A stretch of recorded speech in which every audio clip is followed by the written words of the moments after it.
Hello. Yay! Yay. Thank you everyone for being here and watching us. This is Shoes Off, Mouth Off. I'm Angel. And I'm Jiji. Welcome, welcome. And this is an all Asian storytelling show. Right? Yeah. I think we started the show you started back in February, in the before times. Yeah. And little did we know back then that we would need a platform for Asian voices now more than ever. So it's so nice to be here with you tonight and all our storytellers. And thanks to the audience for showing up. Do you want to talk about our theme tonight, Angel? Yeah, sure. Our theme tonight, we usually have two like opposite themes. So this theme is accomplishments and losses, because we usually want to show that, like we are both things. We could be accomplishing Asians, or we could just be loser Asians. Yeah, and it's all about like we can embrace the stereotype and also defy the stereotype. Like I can't drive for shit. Me neither. And I'm proud. Also, for the viewers, if you want to share your accomplishments and losses, feel free to share, sound off in the comments. Yes. In the meantime, I could probably share some accomplishments. I made a slideshow that we can show now. Okay. So I just wanted to, list all of my accomplishments, because I do think Asians don't really give themselves credit, like we're always like feeling guilty for everything, and we don't just, we're just like, it's not good enough. So I tried really hard to show everyone like what I've done over the quarantine. Okay. So the first thing, I peed in my dream without like waking up in the middle of the dream. Like I actually finished my pee in the dream, and I didn't pee in the bed. That's great, right? So first accomplishment. I love Animal Crossing. That crab took me hours to get, and I did a lot of the Easter egg thing. I got all the Easter eggs, so that's what's a big accomplishment. I like to build tiny things. These are little furniture I built. It took a long time. I was playing Tetris over the quarantine, and it's kind of like the trivia HQ thing where you win money. So I won like $30. That's how I made money. These are the weird snacks that I made. This like crab chips and dried squid, and then I just poured that lemon juice all over it. Cool. This is just a bunch of leftovers and rice. This is just a lot of, it looks gross, so I'll just keep going. I bought only 19 knives and 20 flashlights. I'm really proud I didn't buy 20 knives and 21 flashlights. I'm messy, and I finally cleaned.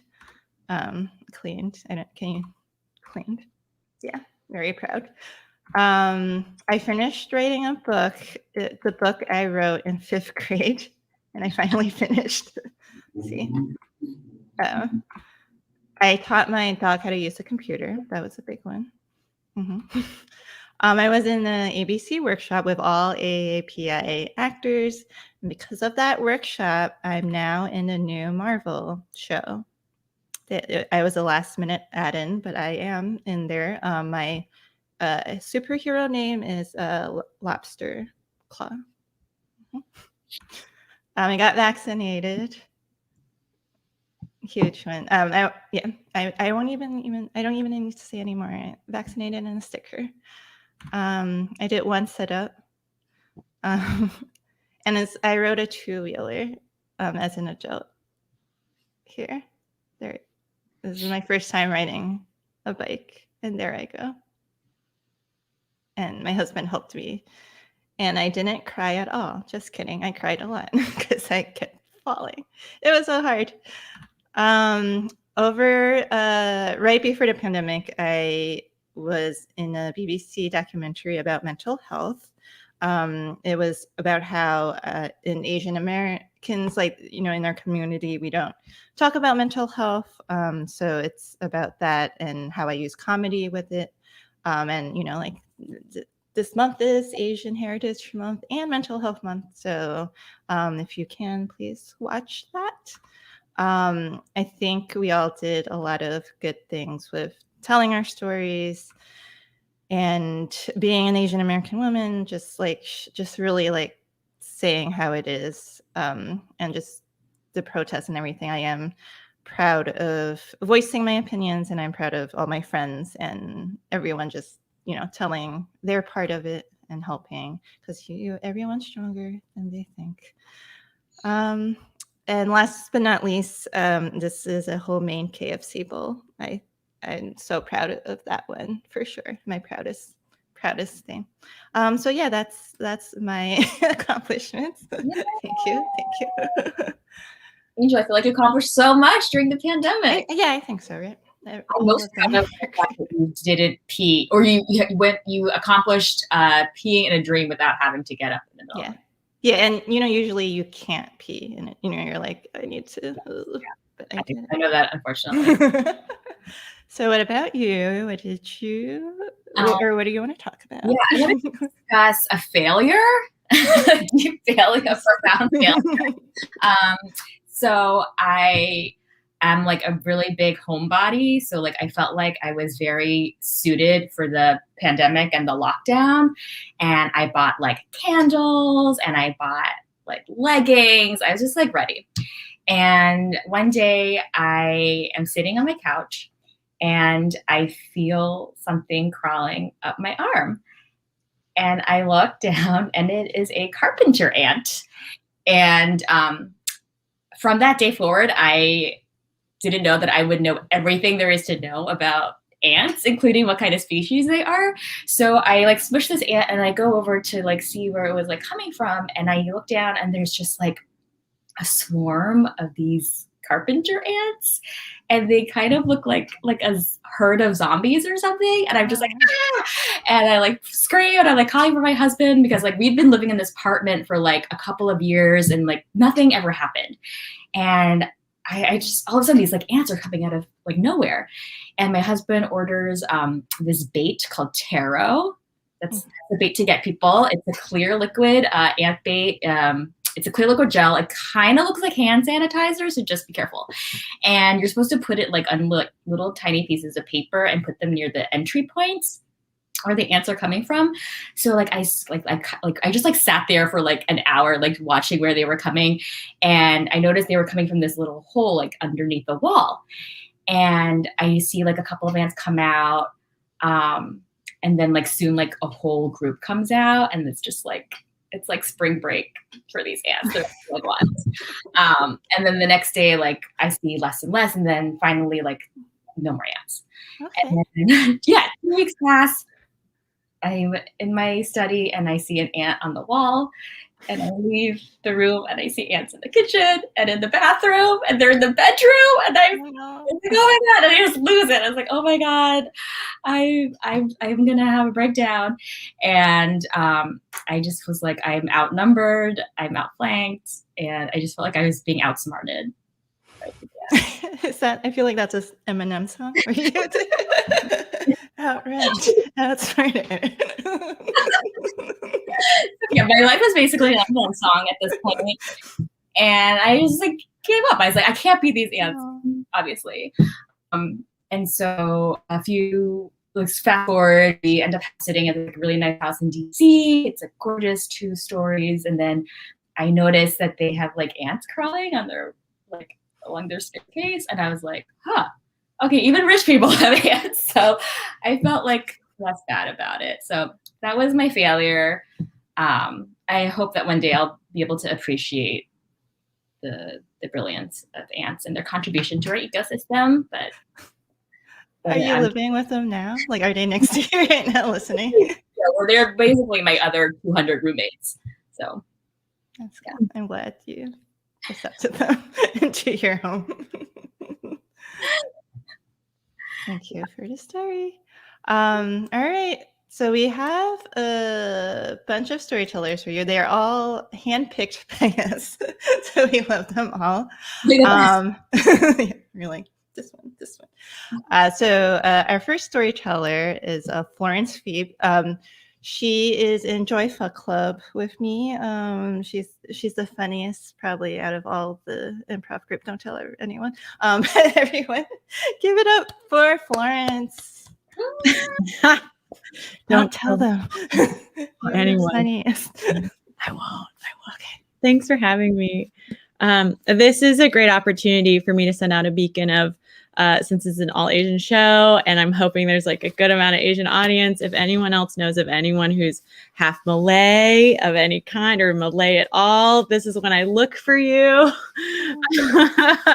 I'm half Malay, half German, and I have yet to meet anyone else of that ilk. And I'm on the search before I die to meet someone who else has gotten out. But thank you so much for having me. I am very happy and honored to be here. I love being back. It feels like we're coming back and engaging back in society. And I had to really think about what story I wanted to tell because there was so much loss. And with loss, accomplishment. I feel like that's just kind of the paradox of it, right? So I didn't know where to begin. But it all started on January 1st, 2020, when my relationship imploded unexpectedly. And then my close friend started losing her battle to cancer. And at one point, I was so exhausted from everything. I fainted on the subway on my way to work during rush hour. And when I fainted, it was so packed that no one noticed, and I remained standing because I fainted in one limb. So I just kind of was like this among everyone. And then when everyone left, I finally came to, and I like brought myself to the hospital. And I let my boss know I was going, and she met me there along with my emergency contact, who was the person I had been going through a breakup with. So I was like, cool. Great. And then my friend passed away shortly after, and the breakup was official. And then the pandemic hit. So it felt like one of those moments where I was like, oh, the world is like catching up to where I'm at right now. And I was like, that's kind of in a weird way comforting to not be alone in that feeling of loss. And since then, I have learned way more than I would even like to about myself and the world. And I haven't quite come to a place where I can comprehend everything I'm processing. So I'm not going to talk about that today. I'm going to talk about a piece of toast. It was a day back in June 2019. I'll walk you through this day. I went to my job where I was working in a very hot, stuffy room without windows with 3 other assistants stuffed in the same room. We were in like a transitional office because we were moving. And it was just one of those days where I was like looking at the context of me within my life and going, okay, I'm how old? I'm doing what now for such little money?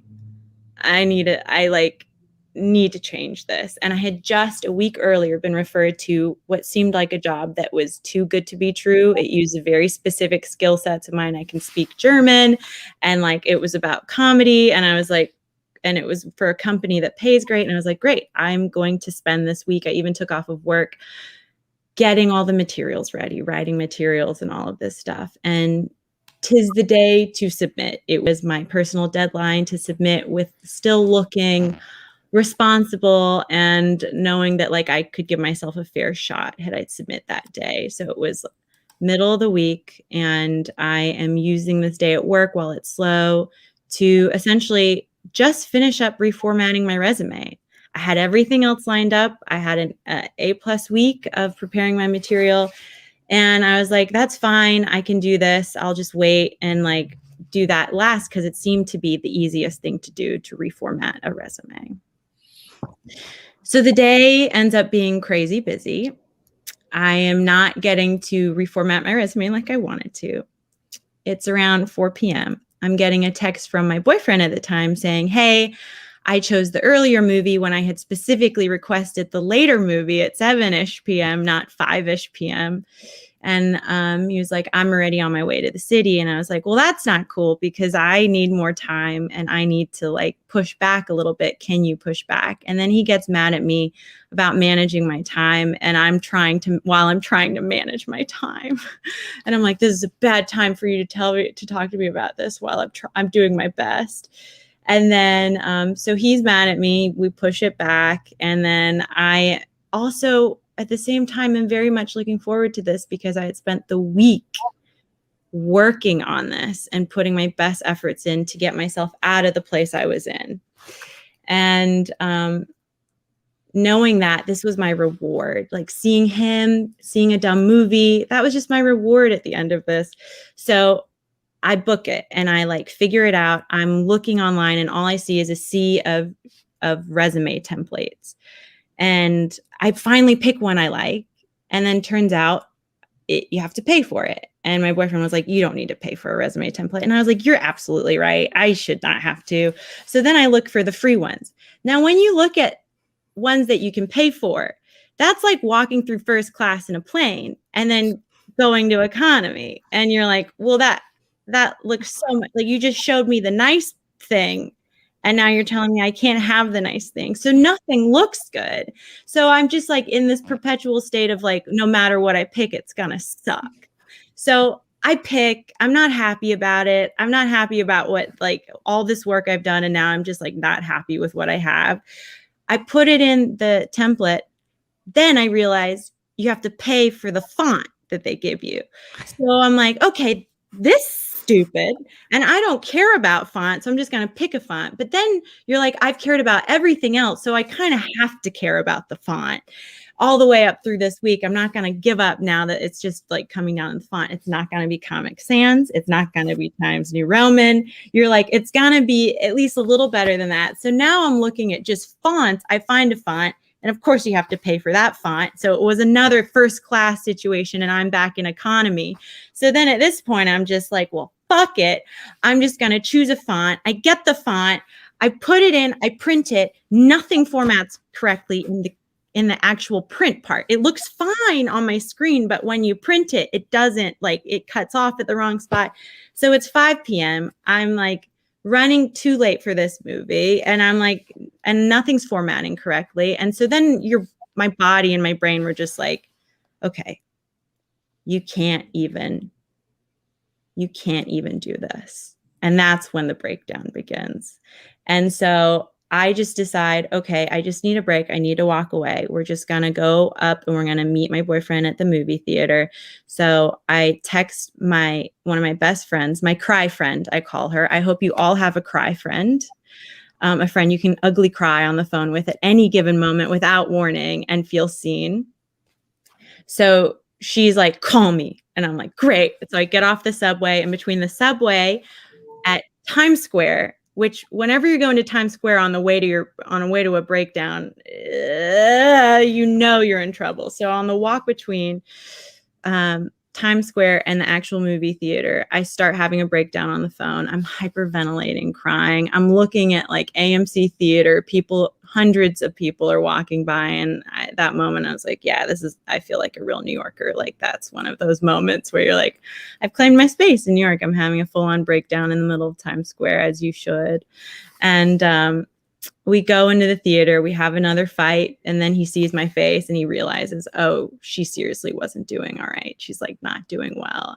And we watch X-Men Dark Phoenix, and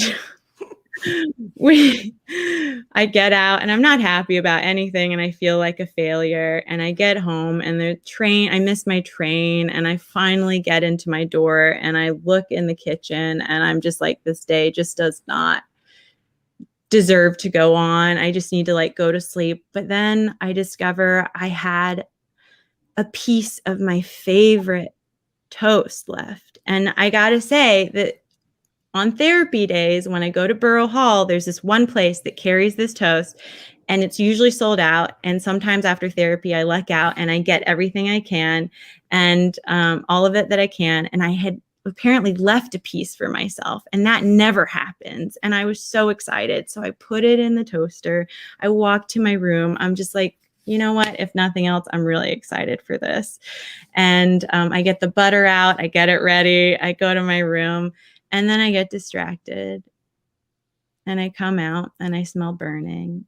And I had burnt the one piece of toast that was left that I had wanted. And I call my ugly cry friend, Emily, and I go, Emily, I can't even make a piece of toast. And I am just like at my wit's end. And that's when she Leslie noped me so hard. And she went, you are Florence fucking Freba. You are amazing. You are beautiful. And you can make fucking toast. And I just kind of like took that in. And later when I processed that in therapy, my therapist was like, she's absolutely right. Right. On a normal day, you have made how many countless pieces of toast? And I was like, you are so right. I can make toast. Like, I can also set toast on fire, but on a normal occasion, I can make toast and I can do this. And if nothing else goes correctly, I know that I can at least do that. And I think it was just like one of those phrases that have stuck with me, that like, no matter what, no matter how bad a day goes or how things can catastrophize, which is what I was doing that day. It's when like one thing just kind of starts to unravel you and you can't see yourself as somebody that can do anything because you can't do a simple thing. And so when that happens, I remind myself I can do a simple thing, like I can make a piece of toast. And that really helps when things really go awry. And I think breakdowns have been very normal this year. And I think sometimes you just need one little thing that you can remind yourself that you can do.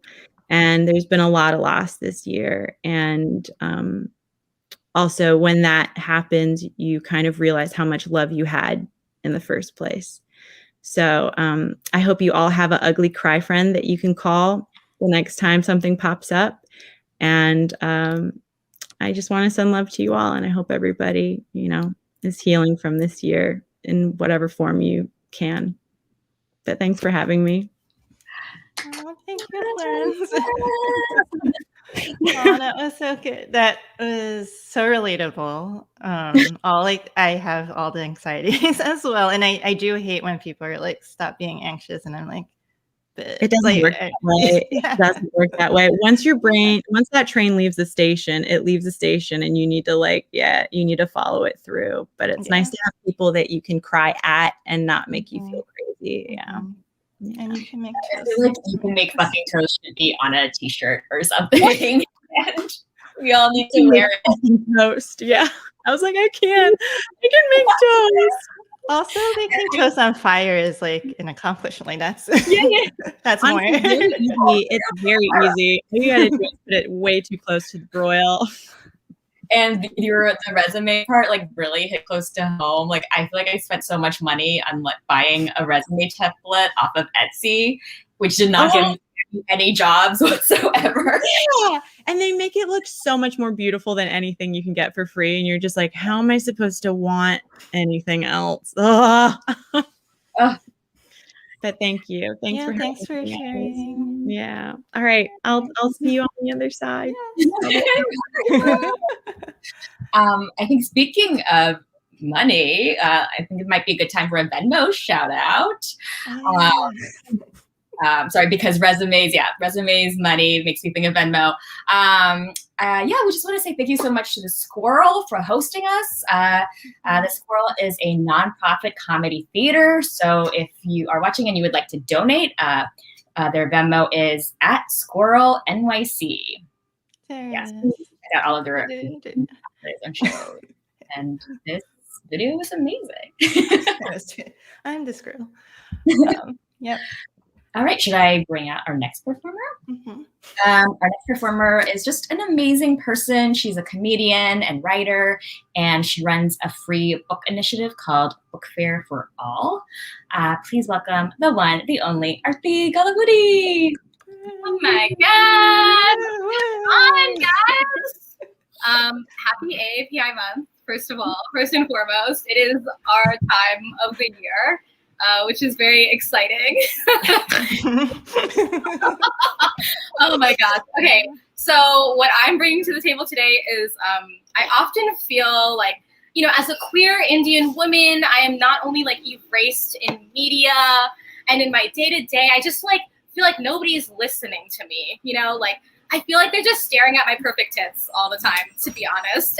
And while I am that 50% of the time, I'm also 50% a person. Ooh, there's a garbage truck here. You see how the government is trying to fucking erase my ass? I'm in the middle of performing comedy. Oh man, everyone's trying to. He's going. They're going. It's like a Friday night. The garbage guy's gotta go get laid. Get off the clock. So anyways, what I brought to the table today is, I wanted to have a male presenting voice read a story that I wrote, because recently someone told me my voice is shrill. I know. And I did study opera and was a high soprano for like over 10 years, but I feel like I have a pretty deep voice for a woman. So what I want to try to do oh my God, they're like honking. They're honking at me. Honestly, I didn't know trash got picked up on Fridays. Is today Friday? Today's Friday. So today what I brought is I have someone who has a deeper voice than me. He's already, so he gets down in there so you all can listen. He's going to read a story about an experience I've had involving a failure of womanhood, I would say. A failure of any gender and who is participating in a sexual act. So I'm going to have my friend Malachi read this. This is my buddy Malachi. I couldn't find a white man on such notice. They're like busy, like having swastikas on their foreheads and being anti-mask. So, and I didn't want to bother them in their Friday night activities, of course. So I had to find someone with a male presenting voice in my life, and so I brought in Mal. I'm gonna plug Mal's stuff because Mal's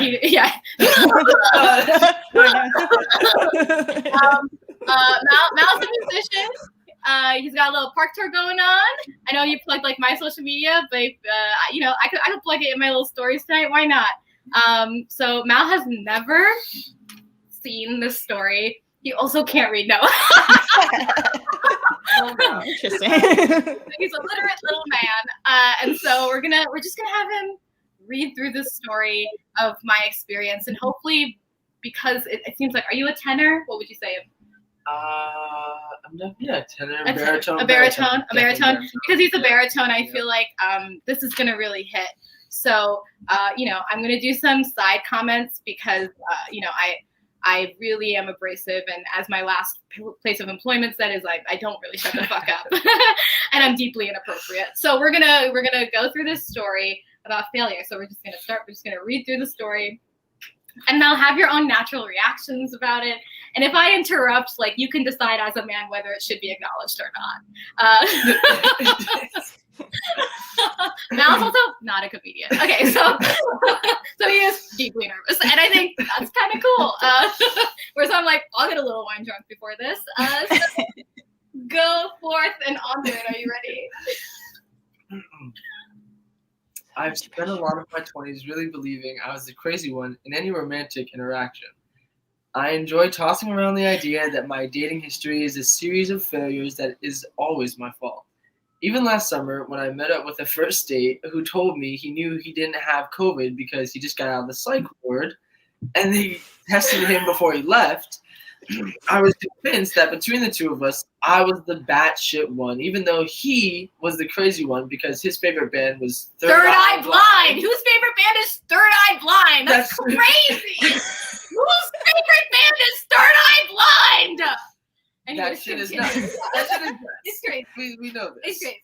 Today, I want to tell you guys a tale that has haunted me.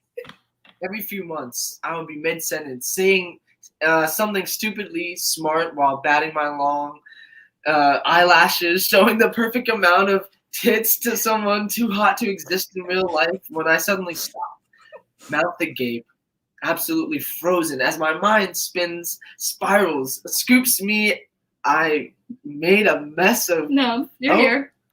Literally, I can't read. He's so young. Now the game absolutely frozen as my mind spins spirals, scoops me back up into the moment I made a mess with cum. My goodness. It all started on my average afternoon off from work. When I had a job. I'd spend the morning free bleeding on a towel, smoking weed, and watching something emotional like a documentary about opioids. I then took a trip to the bodega to get what I desired most, a liter of orange soda that I drank in one sitting. Shortly after that... I want to let viewers know I'm so small. Like 2 liters of orange soda is so much. Okay. Shortly after that, the man of my dreams, a little white boy in Bushwick who had no windows in his bedroom and no job, texted me to come over and pick up jewelry I had left at his place during our previous late night affair. At this point, I was oscillating between nausea and period cramps, but I had to go meet my Prince Charming, so I hopped on the B-26 full of soda and period blood. When you're a woman in your early 20s, you're often convinced everything you are doing is reclaiming your time. Especially as an Asian woman, the act of getting stoned and swapping spit with a loser white boy feels like you're really doing something that's trying to change the narrative from being diligent, passive, and studious. While my body pleaded with me that day to stay in bed because I was too... Oh my gosh. Oh my god, that's a typo, see? While my body pleaded with me that day to stay in bed because it was day two of my period and I had so many coin-shaped clots flying out of my pussy, I felt like an Atlantic City slot machine. I thought the thing to do was to seize the day and go fuck this boy who always mistook my right labia for my clit. So there I was. Free bleeding on a boy's bed over a white fitted sheet he told me he had recently screened Life Aquatic with Steve Zissou on.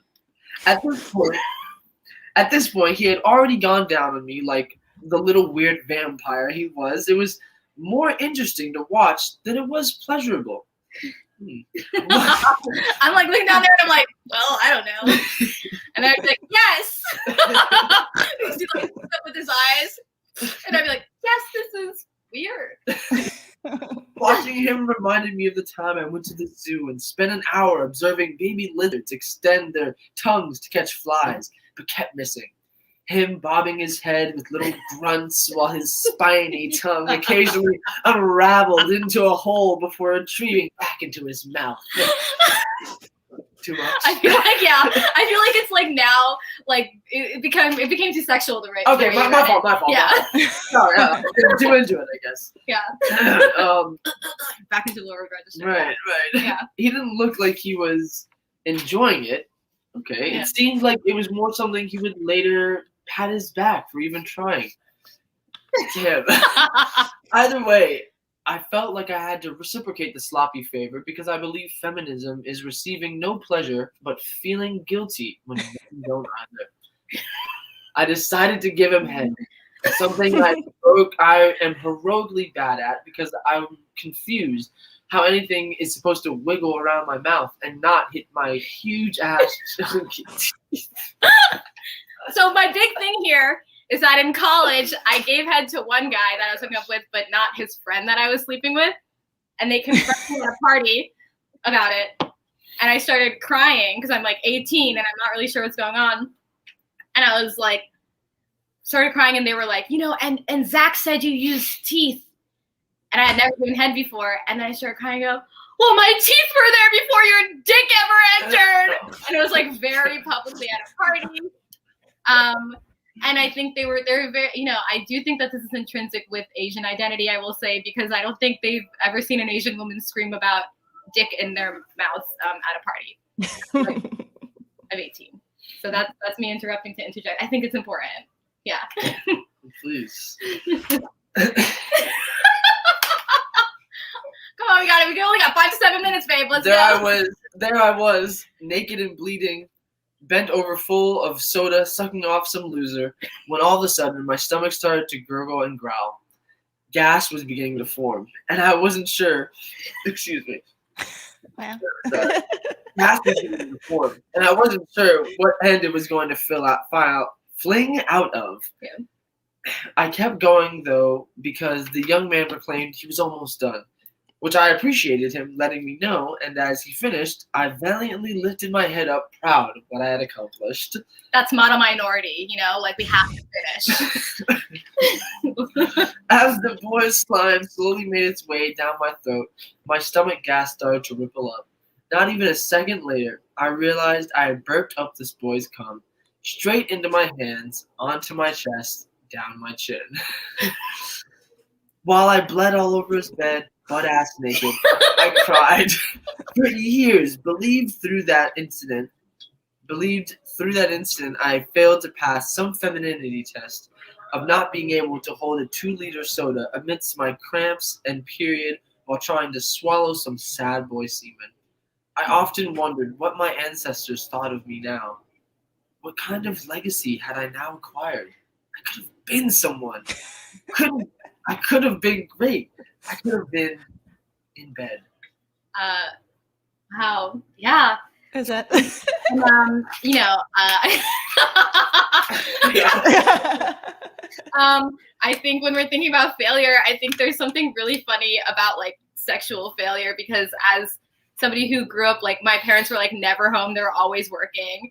And nobody ever like had a sex talk with me, but I'm like, obviously nobody had like a sex talk about like, don't drink carbonated drinks before like suck a dick. So I just think that like my legacy that I would like to like push forward when and if I have kids is like, I'm going to sit down, daughter, son, they, them, whatever, and be like, when you're sucking dick, don't drink soda beforehand. It's the first thing he'll say. People are there, but they will work around.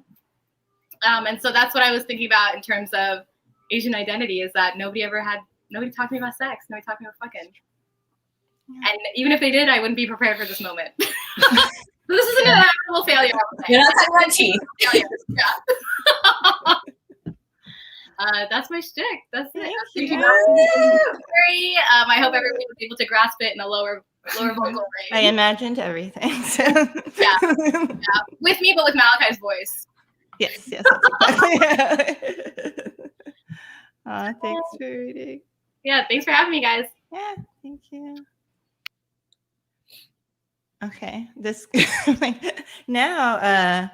I guess here's a segue. I guess being Asian American women is very hard, and especially this year we saw that.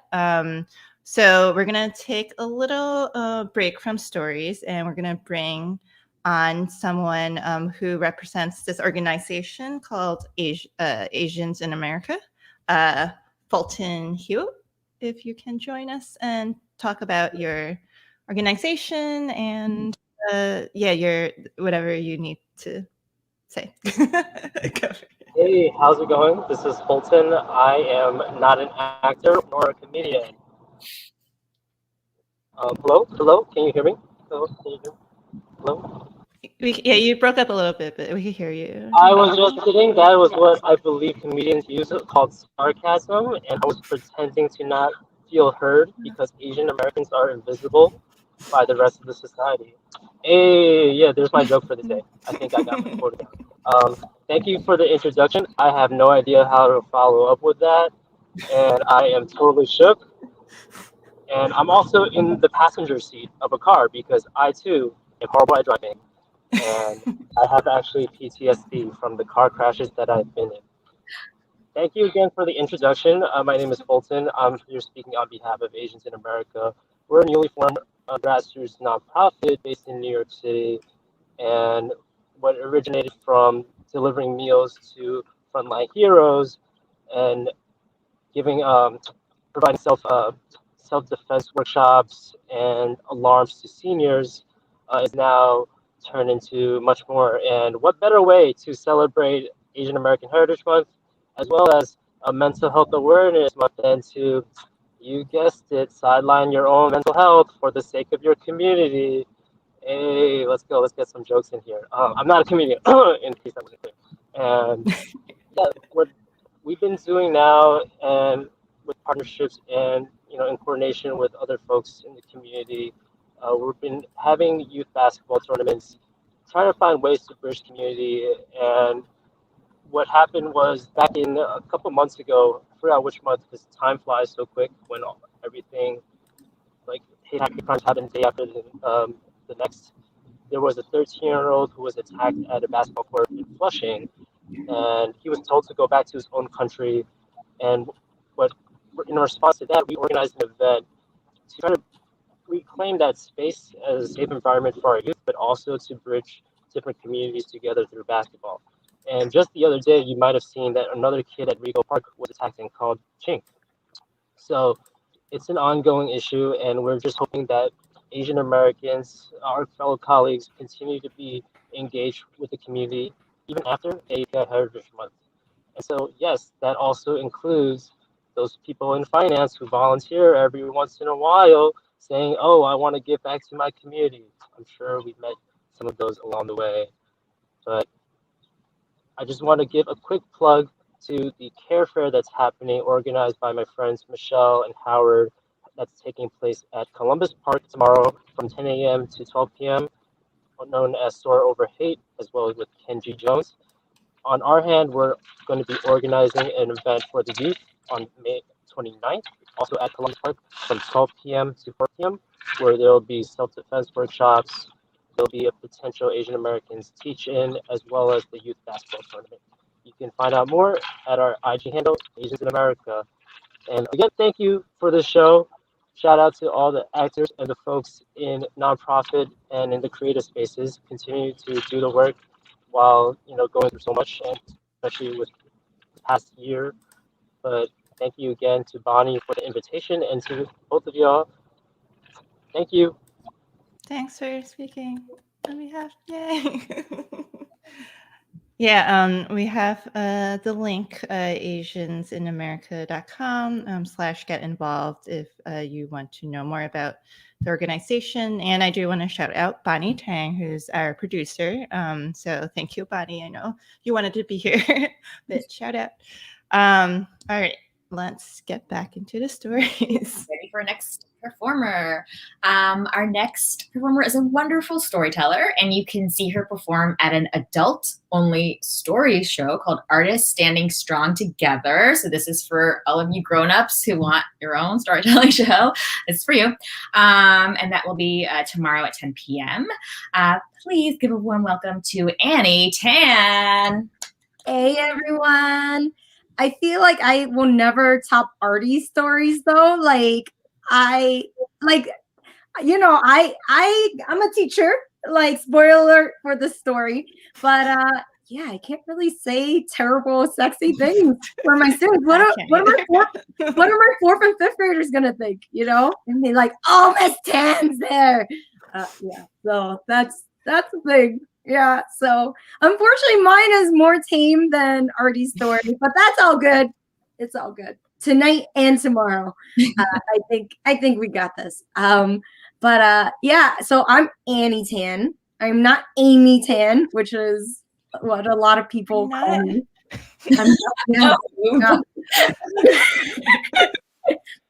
And I'm sad because a lot of my storytelling is about family. So all these people are like, oh, is this Amy Tan's family? No. But it's fine. It's fine. I will accept my role that I was named Annie Tan, which is close enough. But I got my own stories, including father figures who are not as problematic as in Amy Tan's stories, but that is okay. But yeah, when I was thinking about the theme accomplishments and losses, I was like, oh yeah, let me go back to 22, when lots of accomplishments and losses are right up in there, and I never ever want to go back to my early 20s. I've known since I was a kid that I am my parents' retirement plan, and I don't know how much all y'all are watching are kids of immigrants, but you grow up poor, your dad's working construction, your mom's working at sweatshops and bakeries in Chinatown, and you're like, they ain't gonna make it for that long. And when they retire, I'm it. I'm gonna make the money, buy the house, And it makes sense when I was 6 years old, I went for the most stable, need a job ever, teaching. And I was like, oh, I'm going to be an amazing teacher for my students. And all I need to do is go to college for free, make it happen, make it rain, as a teacher, which I didn't know about wages back then. Teacher Appreciation Week was last week. Who knew? And I made those goals and I surpassed them because I'm that Asian who went to an Ivy League college. But I needed to stay in New York because my parents needed translating. Right as I was graduating, we applied for public housing and I had to translate that whole appointment in Cantonese because that was the only way out. And I knew that wasn't going to happen. So, what was I going to do? I went to get a teaching job. But of course, I graduated right at the best time because it was the recession right before I graduated. And so New York wasn't hiring teachers, not elementary school teachers anyway. And so I was like, where the hell am I going to work? And I got a job in Chicago. And so I got a job very quickly with this program that picks up young, unknowing college grads and puts them into urban schools. And I all right, you got this. And I was excited to leave home because, this was my excuse to leave the house and not translate. I could still make the money because, economics is all that matters to our parents. And yeah, I was like, I'm excited to teach a class that has a kindergartner, a first grader, 4 second graders, 2 third graders, and 2 fourth graders, all in the same class trying to learn how to read all at once. I wonder why they put me in this school in the first place.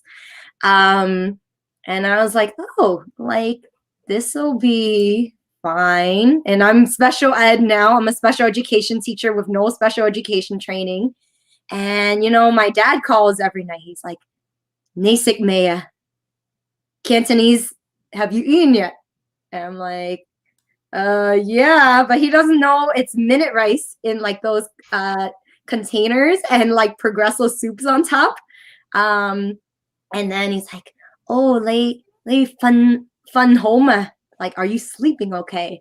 I was like, not really, because I'm working 7:30 to 4, and then I've got grad school at night to get my degree, and then I have coffee. And I didn't even drink any coffee in college, but I bought a coffee maker because this was a terrible first year, and I thought every day of putting some Baileys in there to make the day go a little quicker, but I never did. And then, then I'd have to lesson plan after that. Who knew? And then there was one time my dad asked, are these kids obedient? Are they polite? I was like, how do I say that in Cantonese? I don't know. That one kid's like, hey, Miss Tan, I want to cut off your hair and glue it to my head because there were students who want, unfortunately, this hair because of white supremacy. Who knew? And then there were other kids who straight up were like, Miss Tan, will you be our teacher next year on the first day of school? And I was like, how do I translate that in Cantonese? And there was one day I just cried in class and I was just like, kids, why can't you be good? Because I didn't know how to teach. I was 22. What good did I know of anything in the world? Which is why I never want to be 22 again. But so then in March, it was very clear I was not doing well teaching 5 grade levels of special ed as a first-year teacher with no special ed training in a city I didn't know and who just broke up with her boyfriend from home and who wasn't even feeding herself well. And then my school, they were like, Miss Tan, here is an improvement plan in March. And then in April, they were like, we're not renewing your contract after June.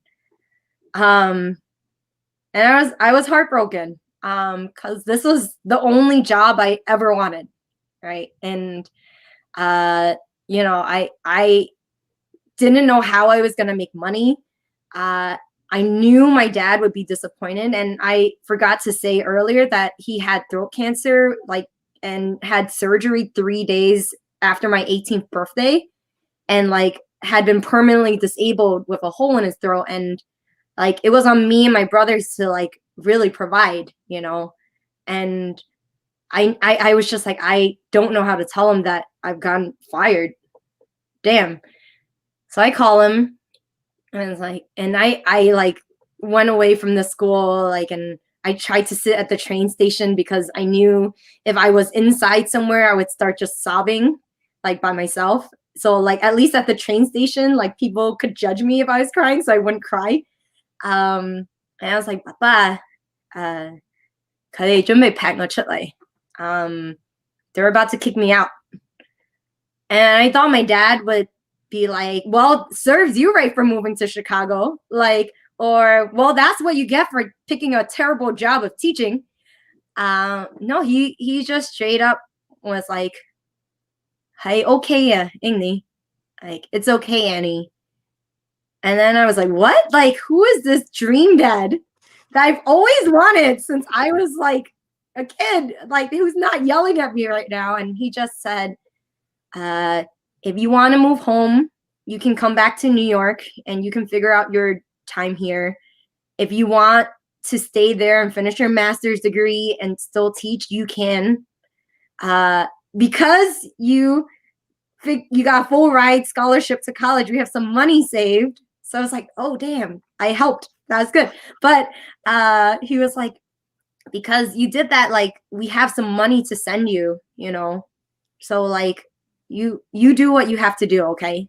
Like, just know we're here. And like, I tell this story now, not because my father is an amazing father figure or because my family has a huge safety net and all that. And I tell this part because like it fundamentally shifted how I like thought about myself. Because all my life I was like, I have to do everything right. And I have to hustle to do everything. And this was the first time where someone was telling me, no, you don't have to. And you can actually rest now. You can actually think if this is what you want. You can actually like breathe for a second. And you've got something, not a huge safety net, but something. Spoiler, as I said, I am still teaching. I am in my 9th year teaching now. I found out that teaching 5 grade levels of special ed in a class was illegal, completely illegal in Illinois, which made me become an activist around special education rights for our students. And, you know, start speaking up against anti-Asian hate, starting from before it was this terrible time. And I will say, I am no longer the retirement plan because 8 years after we applied for public housing, my parents got senior housing. And so now I can live my life not having to worry about their finances. I can start saving. I can start moving in with my boyfriend. Angel has a story about that. And being the person I actually want to be rather than the person I thought I was supposed to be because we had no money. And also just that time really shifted my relationship with my dad because we're no longer like interdependent financially like that anymore. Like it was not a conditional love. We could just be father and daughter, and that was okay. And I hope that is possible for all of us listening. Thank you for listening, everyone. Thank you, Annie. So good. Yeah, it's so hard for us to take care of ourselves. We always have like a million things. And yeah, I agree. Like financial and family, financial thing, all those things. I feel like it's still like, you know, the immigrant survival mind. And that's why it's like, but I'm so glad you're able to do it. And being a teacher, like, thank you. Like, thank you for your services. Yes, I appreciate you all. It's Teacher Appreciation Year, not just a week last week. And thank you all for listening. Yeah. But I hope we can all be not financially interdependent with our families. Like, I think that really, really helps. Mhm. Yeah. When they no longer see us as their retirement plan, as you. And the weirdest part is they never thought of me as the retirement plan. Like they were just like, oh, and Dad is calling right now, by the way. Good Perfect timing. timing, Dad. Great you did. Thank you. Oh, Yeah, thank you. Mom, Dad, I'm not your Roth IRA. Please stop calling me. Yes, thank One you. more time for Annie and her dad. Thank you. All right, we have our last storyteller. I met her in LA. I think we were both like Asians in LA, but we never like acknowledged it. But now we're acknowledging it. Please welcome the beautiful Leland Bowden. She's always so funny, always so beautiful, and she's also she's a filmmaker and she's an actor, and she also does improv. So. Oh my gosh, what an intro. I just want to like do a little check. I know I had a rocky tech getting here. Can people hear me? And is my feed good? Yes. It's all good? Okay. Yeah, can you hear us? Because I can hear y'all perfectly. That's Okay. great news. And I'm a second away from my own router in the next room. The setup's better here, so I prefer here, but if it's looking a little choppy, I can make a bolt. Okay. Annie says I sound great. Okay. I think Annie, what a story. Oh my gosh, my heart. It's like, oh, so big. What a story. I also, Angel, you're talking about like remembering the time in LA. It's like, isn't it great? We live in a time where we can acknowledge we're Asian. Like, wow, what a wonderful world. So for the theme accomplishments and losses, I was naturally drawn to like, a classic Hollywood story, because there's so like, I feel like just being an actor is a lot of ups and downs. And then in it, I realized that like, oh, this is also a story about my mom, because I can't tell any story without talking about my mom, because she's always there. And I was thinking a lot too when Annie was telling her story, like about just like the relationship we have with our immigrant parents.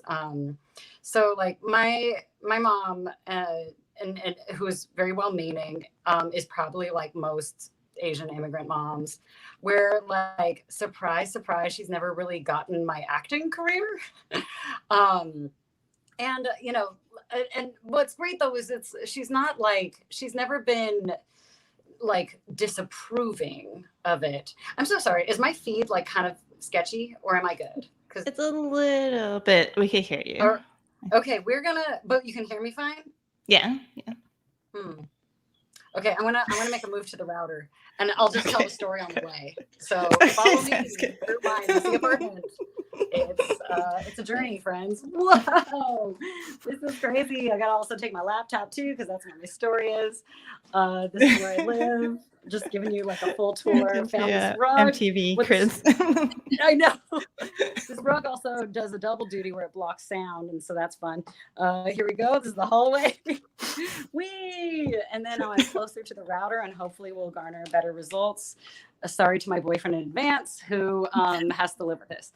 All right. Hey, okay. Welcome to the router corner. This is where the router is. And already we're seeing results. So I was like, oh, yes. It's even still sketchy. What the heck? Okay. Anyway, if you can hear me, I guess that's what's important. All right. Story. Let's do this. So anyway, like I feel really lucky because my mother has never like been like so unaccepting of me, or my career. She's never been like, you have to be a doctor. She's never really cared. But her advice is absolutely bananas when it comes to my career. She thinks that like 3 things are contingent on having a successful acting career. One is always wear shiny clothes, because the shinier clothes, the more expensive you look, therefore you will get more parts. And just like absolutely did not understand why I would not accept or wear a sequined dress to my audition for NCIS Warehouse Victim number 2. Like, number 2, to this day, constantly, she will be like, you could just get so many more acting jobs if you learned how to international ballroom dance. My mom loves to see things from just her point of view. And, you know, international ballroom dancing is a great love of my mother's. And that's what she wants for her daughter. And number 3, posture. Just if your posture, like, you know, and so there's like something there, but those are the only 3 things that you need to become a successful actor. And so whenever I was telling her about the process, she would just like railroad me, never listen, and just be like, Leland, you need to wear shinier clothes, you need to learn how to ballroom dance, and you gotta work on your posture. To the point where I was just like, I'm just not gonna tell my mom about what I am doing here in Hollywood. Also, it's very embarrassing because what I was doing at the time was only extra work and making lattes as a barista. And taking improv classes at Upright Citizens Brigade. That was the good life, and not a life that my mom needed to know. So cut to, you know, just working, making those lattes day after day, interning for free or for classes at UCB. I get my first big TV audition. It is not for a one-line part. It is not for a guest star. It is for a series regular on an ABC show. And I go, okay. All right. Okay, cool. I prepare for it. I go into the room. It's a full room of producers. I don't know why they did that, but they were like, yeah, everyone's here today. Let's all just watch the auditions.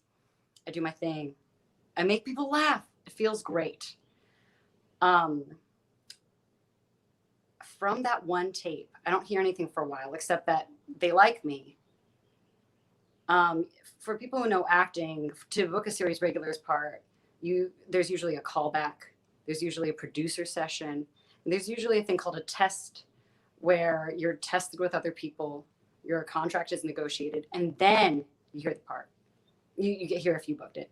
For me, I didn't go through any of that.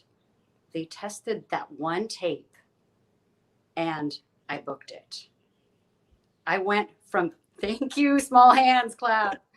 I went from 0 to like, not just like 60, it felt like 1 million. And like when I got that call, I was like, I think I screamed for like 5 minutes straight alone in my apartment. And then I just stared at nothing with a big smile on my face for like the next 30 minutes. I was just so over the moon. I told everyone. I told my best friend. I told my roommates. I told all my friends. I did not tell my mom. I just, you know, too much was happening. I cannot tell mom right now. And so, and I also told my boss at the coffee shop that I worked that I'm sorry, I cannot make your lattes anymore because I booked this main character on an ABC pilot starring Sybil Shepherd and Mo Gaffney and all these people. And I'm like practically famous now. So I don't even have time for lattes. Okay. I'm so sorry. This is my new life. So when I got to the first table read of the script, I met the cast. I was just over the moon. Here are all these seasoned actors who've worked forever. And I was coming in with dried milk on my tennis shoes because I had spilled non-fat milk on my shoes, making a latte at my last barista shift ever. And they were like, oh, have you worked before? What have you done before this? And I said, this is my first job ever. And the whole room gasped. They were like, oh, that's so wonderful. And they looked at me like I was like this precious kid sister that they had to now foster. And they're like, this is so wonderful. What did your mom think when you told her?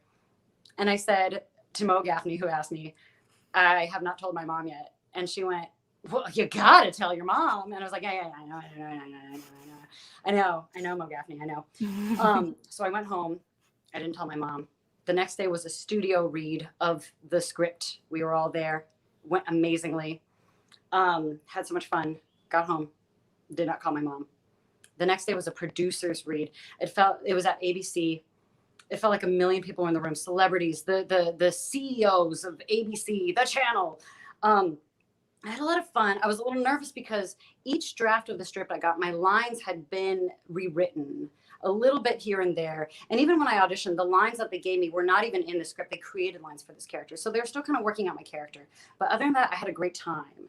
And then in the car on the drive home, after the most fun day of my life, just performing for everyone, I got a call from my manager that I had been dropped from the show.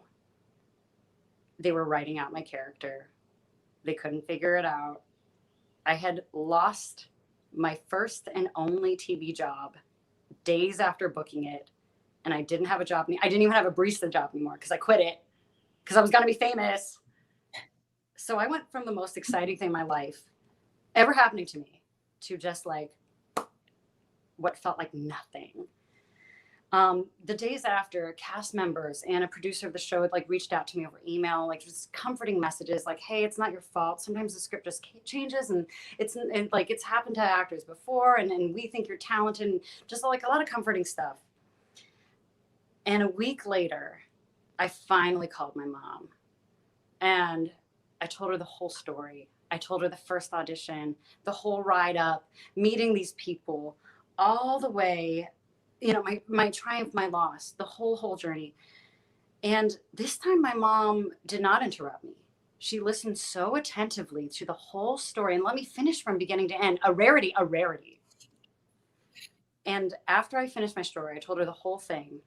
I said, so I don't have the job anymore. She goes, oh, it is because you do not have good posture. And I was like, yeah, okay, Mom. And even though I think she's probably incorrect, I have been working on my posture ever since. And that's my story of accomplishment and loss. We're gonna posture right as we speak. I know. I know. I really wanted to work on it, especially for this show. I was like, it can't be weird here. It's a whole story about it. Oh my gosh, that was amazing! Yeah. Thank you. Thank And you so much for you're a having great me. actor now. You've done so many things. So Someone told my mom. have you told I'm her? not calling her.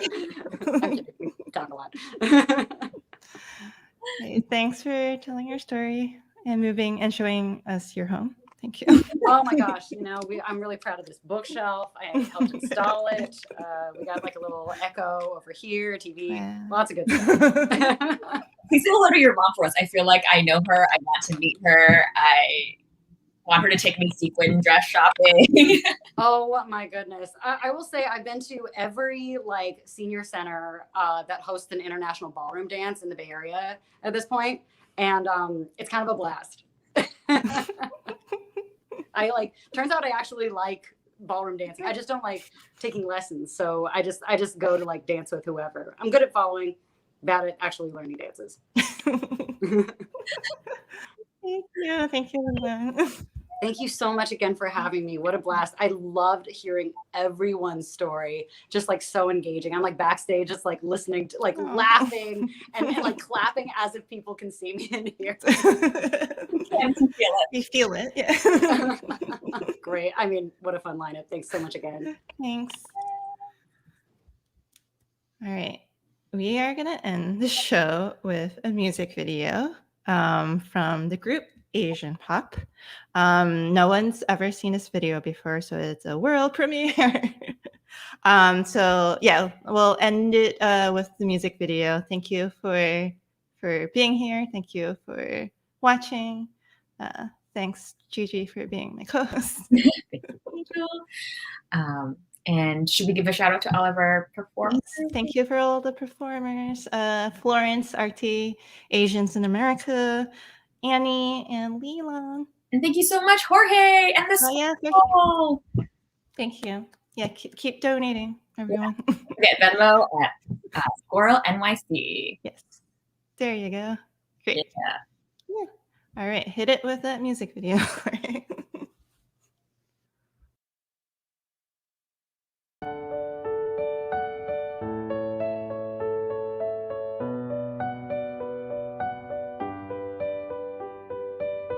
I used to think I was only good enough to play nail salon worker. 3, 2, maybe even 1. Sat in the shadow, small and quiet. Said to myself, girl, don't start a race riot.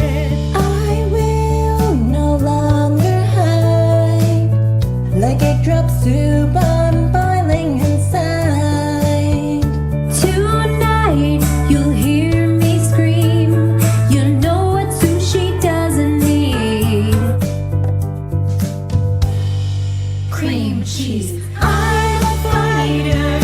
No, not like Chun-Li. I've never done kung fu. I need emotionally. I'm a fighter.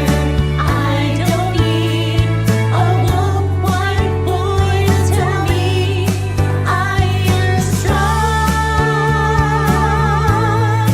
I am free. I don't need alibi.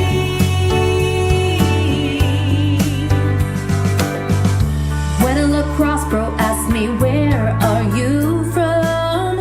I say go back to Norway. When I go to Starbucks and order a cortado, I say my name is Emma Stone. Mom brought me to paradise so I can fuck you up with pork fried rice. Tonight on the bedroom floor, I'll whisper softly in your ear. My MCAT score. I'm a fighter. No, not like Chun-Li. I've never done kung fu. I need emotionally. I'm a fighter. I don't need a woke white boy to tell me I am strong. I am free. I don't need alibi.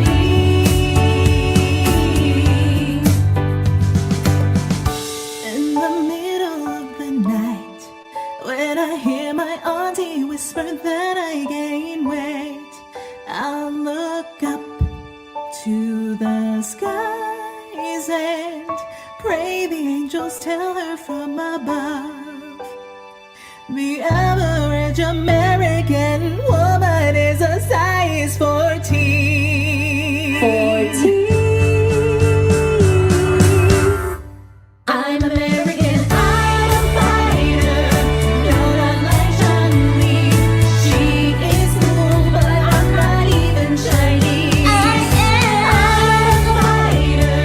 I don't need a woke white boy to tell me I am strong.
Wow!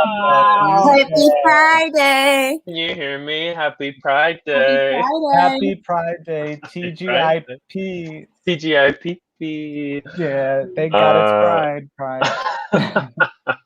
Hi everyone, we're here in Queer, a wonderful group of improvisers who loves to improvise together, and also we're queer, and that's something. Can everyone give a little check? Did everyone check themselves out in their mirrors?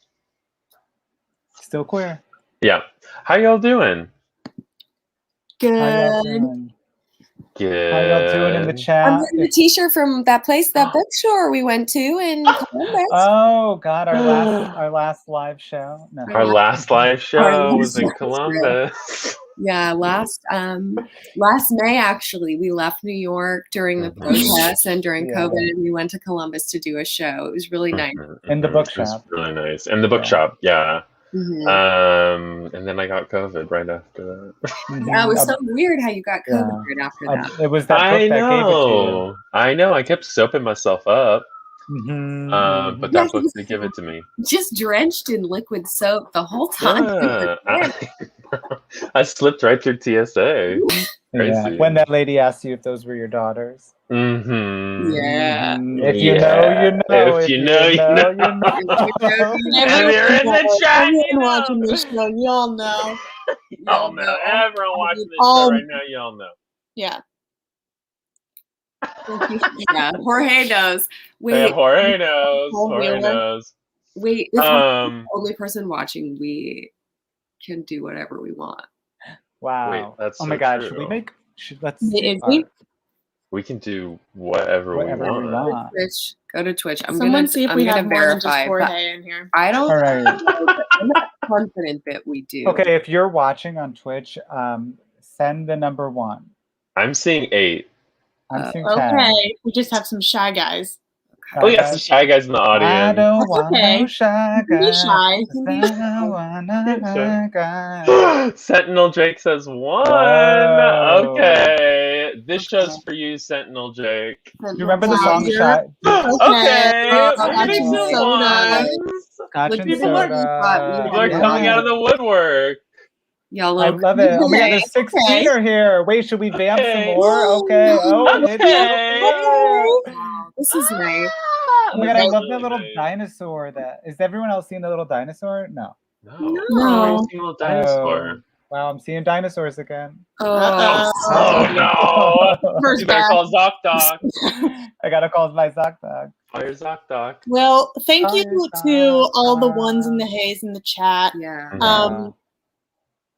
Do you guys? We love MILF. Yeah. We love MILF. Yes. I love MILF money. You know MILF money? You know MILF money? Yeah. You got that MILF money? And Fergie fans in the audience? Put a 2 up if you're a Fergie stan. Yeah, put a 2 if you're a Fergie stan. No. Nope.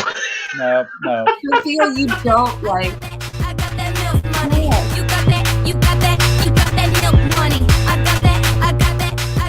Okay, right, this is a good question. That was Who's your first favorite half. MILF? Who's your favorite MILF? Okay. That's such a good question. I Oh, wow. am always like a really big fan of Peg Bundy. And I think she's sort of like a classic MILFy mom. Oh yeah. Because she's very like va-va-voom. Yeah. So I was like, Peg Bundy is my favorite MILF. Off the top of my head. I love Katie Seagal. Into my head. I think mine right now, present day, is probably, I'm so obsessed with Cardi B right now. Cardi B is... If you watch the Up performance, did you watch the Up performance? When she did WAP and Up at the Grammys with that screen, oh my God, it was so good. I keep watching that screen part. That was amazing. Are we talking fictional MILFs or real life MILFs? Well, if you listen to the last 2 examples, I think we're talking about either. Okay. Because I said a fictional one. And Oh, you said a real said a one. fictional one. Peg Okay, Bundy. sorry, our internet's a little in and out. Ooh.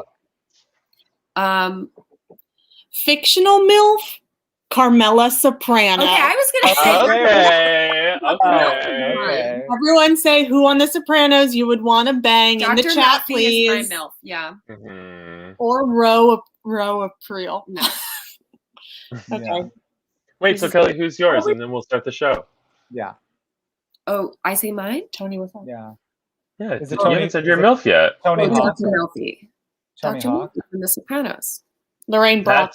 That's no, but who's your MILF? Is she a MILF? She's a MILF. She's a MILF. mom. She's a mom. Okay. MILF. Do you know MILF? Her son looks I know like MILF. Bill Hader. I just watched a movie with her in it recently, and it's like a movie from the 90s, and it's very like weird to see her in it, but now I can't recall what the movie was. Goodfellas? No. Was it Shrek? I think it was Shrek. Wait, what's that actor's name again, real quick? Lorraine Bracco. Wait, who's Paget Brewster? Paget Brewster was on Friends, and she was Hold on, I'm looking in. You think she's going to be in the reunion? It's just a lot of IMDb. Yes. Oh my God. Is she going to be in the this reunion? woman's very milfy. Who's Criminal Lizzie? Minds, Okay. yeah. Wait, You're she was right. in Friends? Yeah, she played Joey's girlfriend, who then Chandler falls in love with, and then Chandler. Oh, yes. Wow, yeah. What was No, her I name? Her remember. name was Hackers. She's Pam? in Hackers. Her name was Pam. Was it Pam? I don't remember what it was. Oh. If there's the Paget Brewster head that's in the audience might know her name on Friends. That's I like think a it was deep cut MILF. Do you think it's going to be her and Lady Gaga at the Friends reunion? Yeah. Wow. How about that Just- Friends reunion, huh? Just the two of them? Malala's gonna be Malala. there. Malala's at the Friends reunion? Malala is gonna be at the Friends reunion. Doing what? She's going to be singing Shallow. Wait, She's is that singing A Shallow. That's real. Malala's real. That is real. Malala is gonna be there. that makes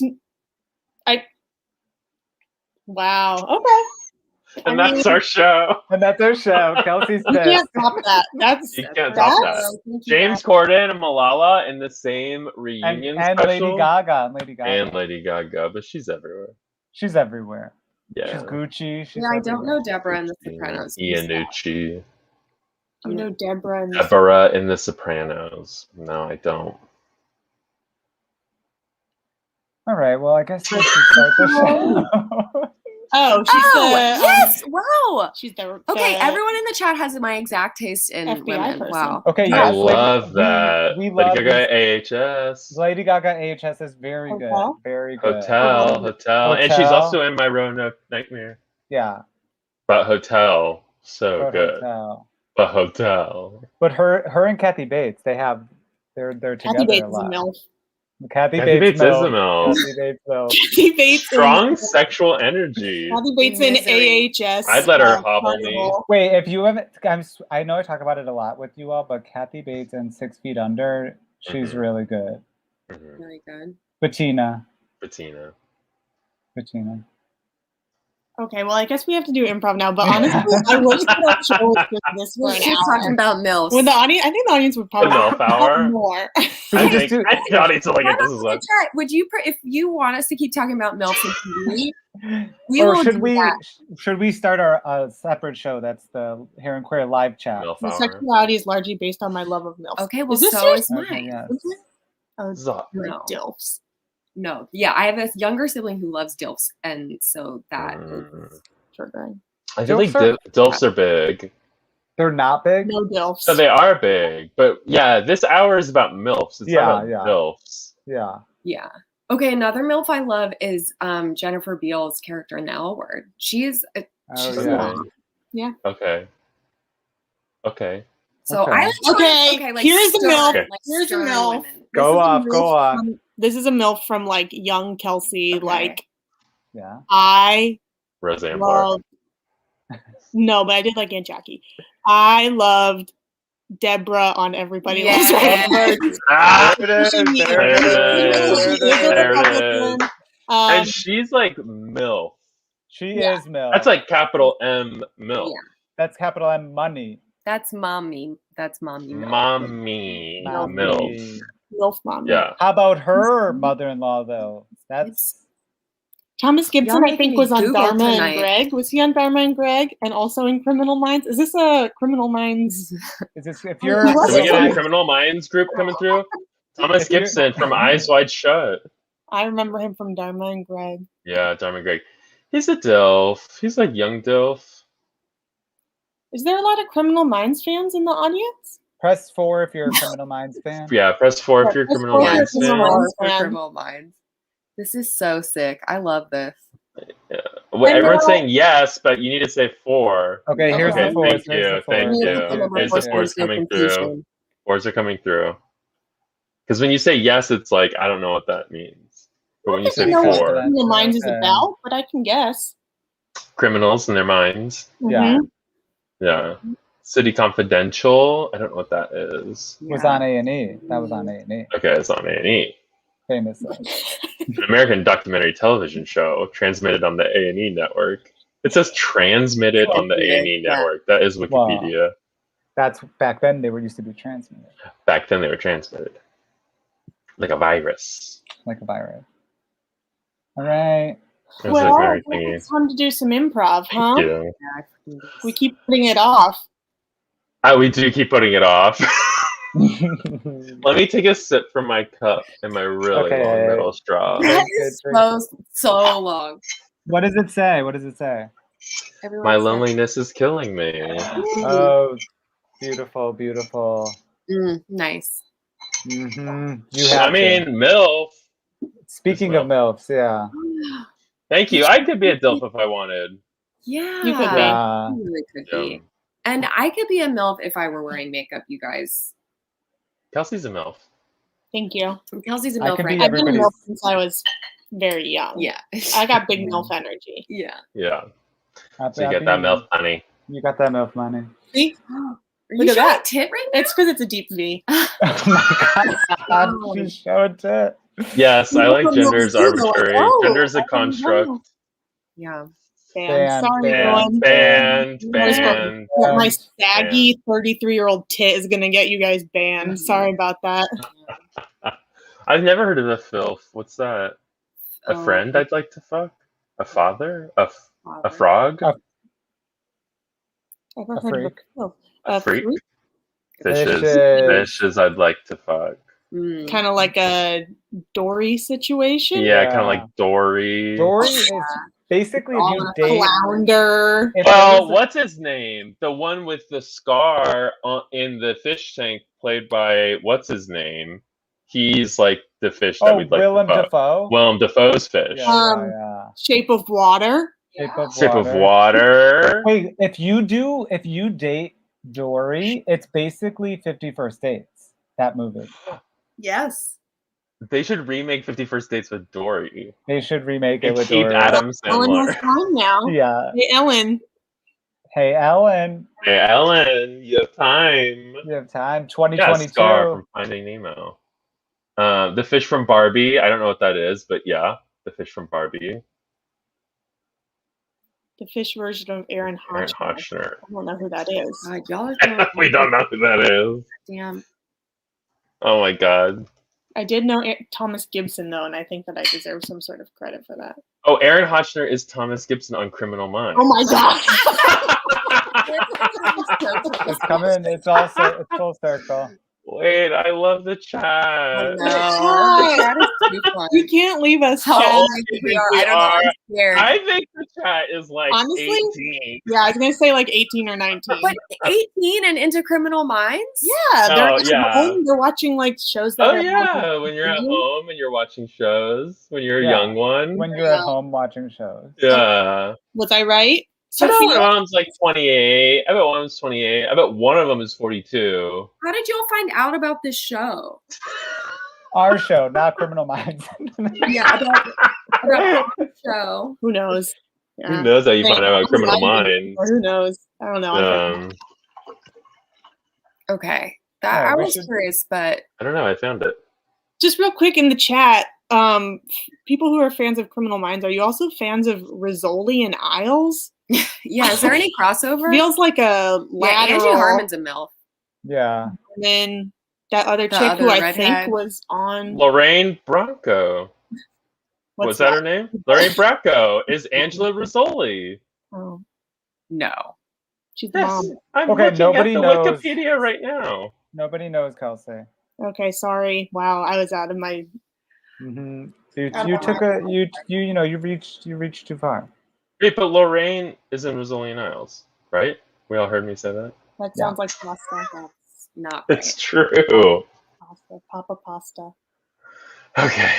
Okay. All right. Let's go. Let's go. Get out of here. Yeah. Oh my God, we've been live for an hour and 47. Oh my God. Talking about Criminal Minds? Yeah. Okay. Do we get a suggestion and do improv? Yeah. Yeah. I've never seen a MILF in my life. Yeah. Maybe we'll inspire the chat to watch. One is a cop and the other one is an apple farmer? They're both Yeah. Why has the other one got apples?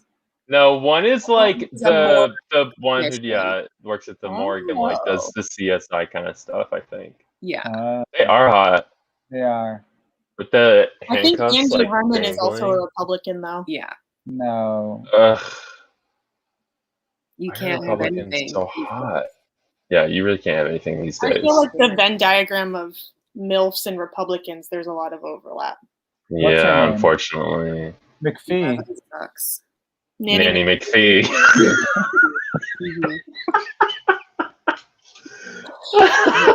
Nanny McPhee. Nanny McPhee's a MILF. But And a also Republican. Republican.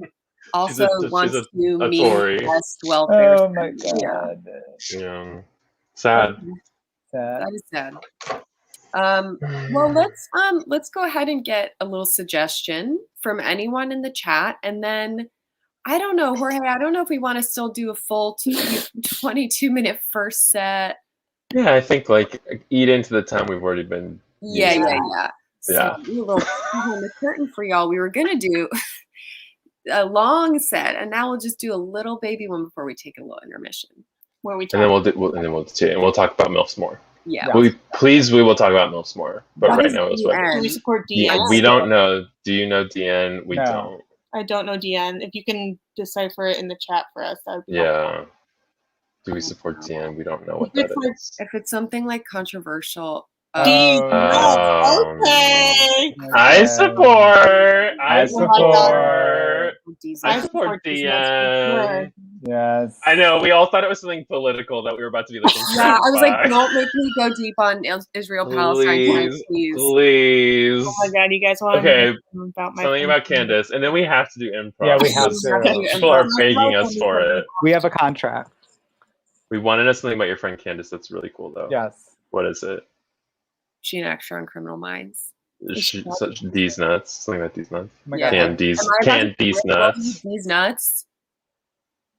Candace, dick fit in your mouth. Oh my God, Candace. That is really cool. That is cool. Wait, I love the chat. I feel like the chat should be doing the improv and we should be the chat. Why don't we switch around? Lizzie, thank you for apologizing after saying that. Yeah. Because you knew it didn't feel right. Yeah, you knew that was. And here's the thing: is that the dick cannot fit in my mouth. I'm sorry, it's so tiny. I know Patrick's mouth is so small. I'm always trying to put all my fingers in his mouth. He's a dope with a small mouth. That's why I use the little straw. Yeah, you got to. Well, okay, you're not sorry. I don't even think we can ask for a suggestion because the chat is too. It's too avant-garde. How about the next word? Let's just take, or the next sentence. Okay. I am Sophia. Shush up. Okay, that's our suggestion. That's our suggestion. I'm Sophia. Shush up. Okay, everybody, shut up. I'm Sophia. I'll be teaching your driver's class today. Driver's Wow, ed? big energy. Big energy. She energy, came in with big wow. energy. Wow. Yeah, Driver's ed. everybody, how about you guys shut the hell up? Because I'm gonna teach you. I'm gonna teach you all how to operate a motor vehicle, which requires a lot of respect. Okay. Okay. A lot of respect. She can drive my motor vehicle. Excuse me, did I hear you saying something sexual? Some double entendre in the back? No, no, ma'am. No, Miss Sophia. I respect you so much, and I love you. You love me? You know what? I said it. Yes, I love you. You mean that for real? You're about to make Simon. Shut up, Peter. Yeah, I do mean that for real. I'm crying. I love you. I love you with all my heart. The minute you walked into this classroom and dug your nails down the chalkboard and started screaming at us, I loved you. And the minute you took out your purse and dropped it on the table and pulled out a Monster Energy drink and slammed it back, I double loved you. And Miss Sophia, I don't care if you teach us how to use a motor vehicle or not. I love you. I love you. It's just really awkward in here because your son Doug is right next to you, and now he just like totally is gone. Doug, why don't you go take 5? Are you gonna be my dad? Yeah, he's gonna be your dad. I'm gonna be your dad, Doug. Go give me the monster. I know you're 4 years older than me, Doug, but I'm gonna be your dad. I'm gonna be a good dad to Doug because I love you. I'm gonna be honest, I can't believe this is happening. Do y'all mind if I smoke in here? No, not at all. They're 100s. Yeah. Yeah, I'm smoking 100s. Is that okay? Yeah, they're just really long. Yeah. Yeah. Oh, excuse me. Sorry, I tried really to light long. it in the middle again. Try to light it in the middle of the cigarette. You're always lighting your cigarettes in the middle, and I love you for that. Well, I mean, I just gotta say it's been a tough year, because Larry left. I mean, his dad left. L-E-F-T left. And then, I started teaching these classes to pick up extra money, but I never dreamed I would find what I found. We cut to Larry leaving. Bye. Bye. Where's Doug? Bye. No, I gotta no, go.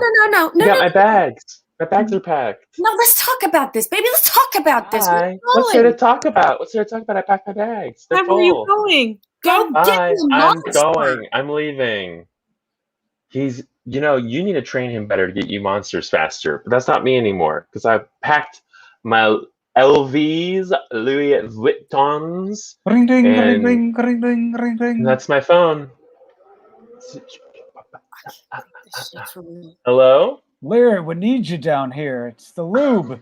The lube it's flying off the shelf. It's really I'll flying. be there soon. Just try to hold on to the lube as fast as you can. I'll be there soon. I know I'm your number one seller. Honey, I'm sorry. I gotta go. The lube is flying off the shelves. Okay, and I gotta get down there. Where the lube is flying off the shelves. Shoot! Marissa! Eleanor! The show.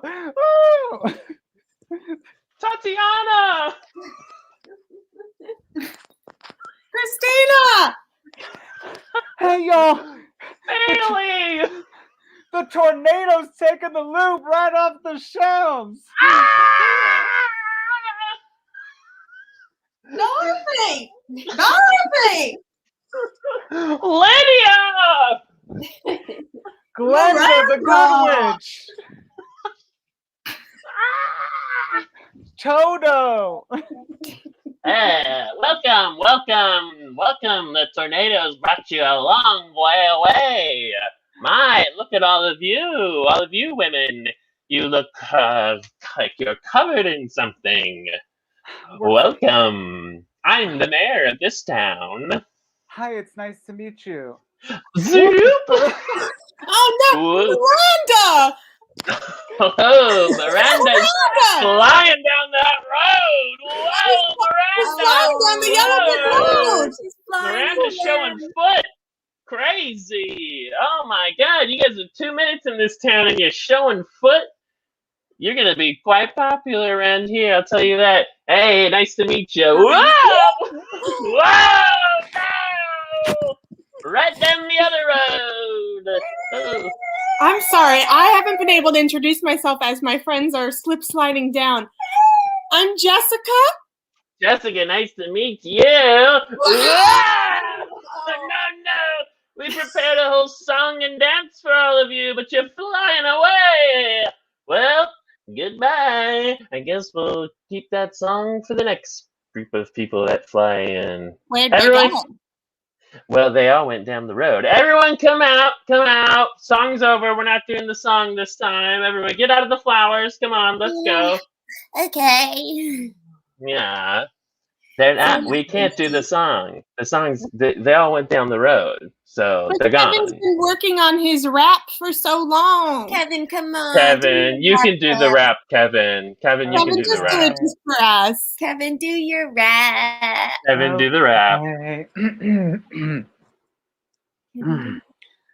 My name is Kevin. I hope I go to heaven. I wear. Kevin, come on. You practice so hard. Do the rap. Kevin. My name is Kevin. I hope I go to heaven. I wear jeans. I say peas. When I go to church. Kevin. Is that the rap you worked for days on? Kevin, you locked yourself up and worked for days on that rap. Okay, I'm almost done. Okay, let's hear the rap. You better be good. Kevin, we had to tell Meryl Streep she couldn't do a monologue because you were going to be rapping. So just so you know. We made Meryl Streep cry because we said you were doing a rap. We had to send her ass back over the rainbow. So I think maybe this rap hopefully will pay off a little bit. Okay, well, maybe it'll pay off when you hear the rap. Remember we had to send her ass over the rainbow? That was fun. Okay, anyway, let's hear that rap. My name is Kevin. I hope I go to heaven. I wear jeans. I say the word peens. I go to church. I sit on a perch. My mama is Nada. My dada is Dada. Excuse me? What was that last part, Kevin? Dad? Jesus I call my Christ. mama Nada and my dada. Like data on a phone? I'm I mean, so this is glad that relatable. those people are gone. I'm so glad those people are gone and did not have to hear that rap. And we have to write an apology to Meryl Streep now because we sent her ass over that rainbow because we said Kevin's doing a rap. We asked for a tape of the rap because she said, well, if you're turning me away, I know this is going to be good. Please send me a filmed performance, Kevin. And I was filming that whole time. So I'm sending this to Meryl Streep. We cut to Meryl Streep in the hot air balloon. No.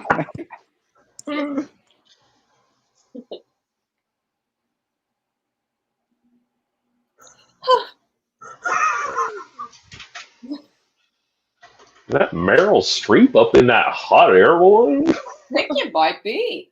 What the heck is happening? Go a little higher. I don't know what else to. Okay. She's getting away from us. Quick, get the gun. Okay. There's only one And thing if I we can do. Shoot her out of the sky. If we shoot down Meryl Streep and that's not Meryl Streep, we're gonna look like a bunch of idiots. But if it is Meryl Streep, Go a little bit lower. See what's down there. Okay, wait. Don't pull the gun. yeah, She's floating back she's coming. down. She's coming. What is the hot? It looks like she's got a cross in her mouth like she did in Big Little Lies. Big Little Lies season 2. That was a terrific acting choice, I think. Now I'm thinking maybe it's just something she does every so often. Yeah. Oh, she got her hair short like Devil Wears Prada. Oh yeah, she's doing all the classics right now. She's doing layers on. I don't know what that is, but that's something I'm sure. Again, I think. Oh, okay. So she's kind of doing repeats Oh, now. she's looking back and forth. Sophie's Choice. Sophie's Choice. That's classic Sophie's Choice. Yeah. She's coming closer. She's a real MILF in Sophie's Choice. Oh yeah. Oh yeah. Well, sorry, she was hot. She was a mom, and I'd like to fuck her. God. Well, I guess I'll touch down soon. Okay, so we're not going to have to shoot her out of the sky. We could just watch her act all the way back down. This is a treat, boys. Yeah. Oh, boys, get ready. Academy Award winner. That doesn't happen every day. Last person that came down was Kevin Bacon. I was, Sophie's Choice. I was hoping she'd make a choice between fucking me or my boy. You and your boy are always fighting over women. Here she is. Okay, grab the basket. Hi. Hey. You all are covered in boils. Well, you're funny all story about that. hideous. Well, there's a story about that. We were making chocolate milk Mm-hmm. here on the farm. We were making chocolate milk. Okay. Next thing you know, a big old bunch of bacteria got loose and sort of just went right for the face. Okay. Well, Mhm. I recently got fired from a gig. So I was sent in this hot air balloon over the rainbow. So I'm just curious as to where I am now. I do need to get back to Brentwood, to my home. And What was the gig? Was it Frankie and the Flash? Yeah, were you and Frankie in the Flash again? You mean Ricky in the Flash? Ricky and the Flash. It was something similar. I was going Kramer to versus Kramer. I was going to be doing a monologue from Ricky and the Flash, and then also were you doing Florence Foster Nightingale or Florence Foster Nightingale? I was doing it was like a supercut of Mamma my most Mia famous too. monologues. But then Kramer versus Kramer. I was cut for a man named Kevin who wanted to rap. Oh, bacon. And I happen to have been sent the video of him rapping. They If got you it guys to would you. like Let's to play watch that. it. Let's play that right now. Play that. My name is Kevin. I hope I go to heaven.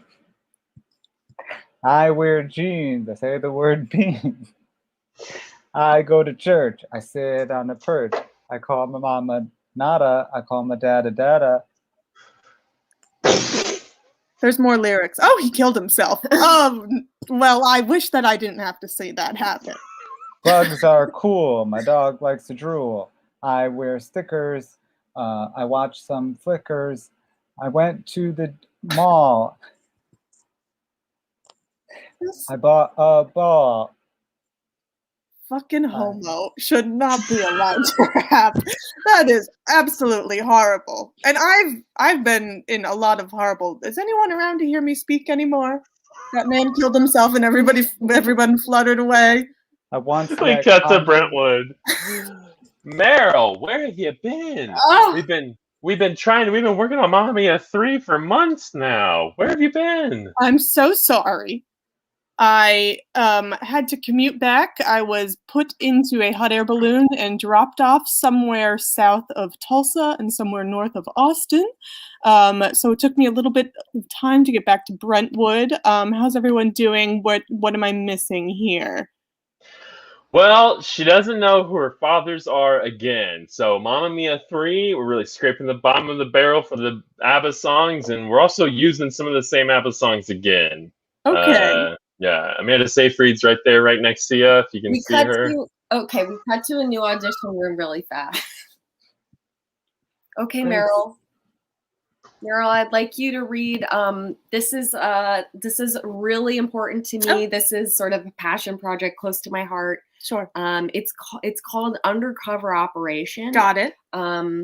It's been called fan fiction. It's been called smut based on Criminal Minds. Great. But I'd love for you to read the role of Hotch, if you don't mind. I'm going to do my own stage directions as well, if that's all right. Oh, yeah, of course. I mean, you're Meryl fucking Streep. You can do whatever you want. Thank you. Hotch came back from the bathroom and sat beside her.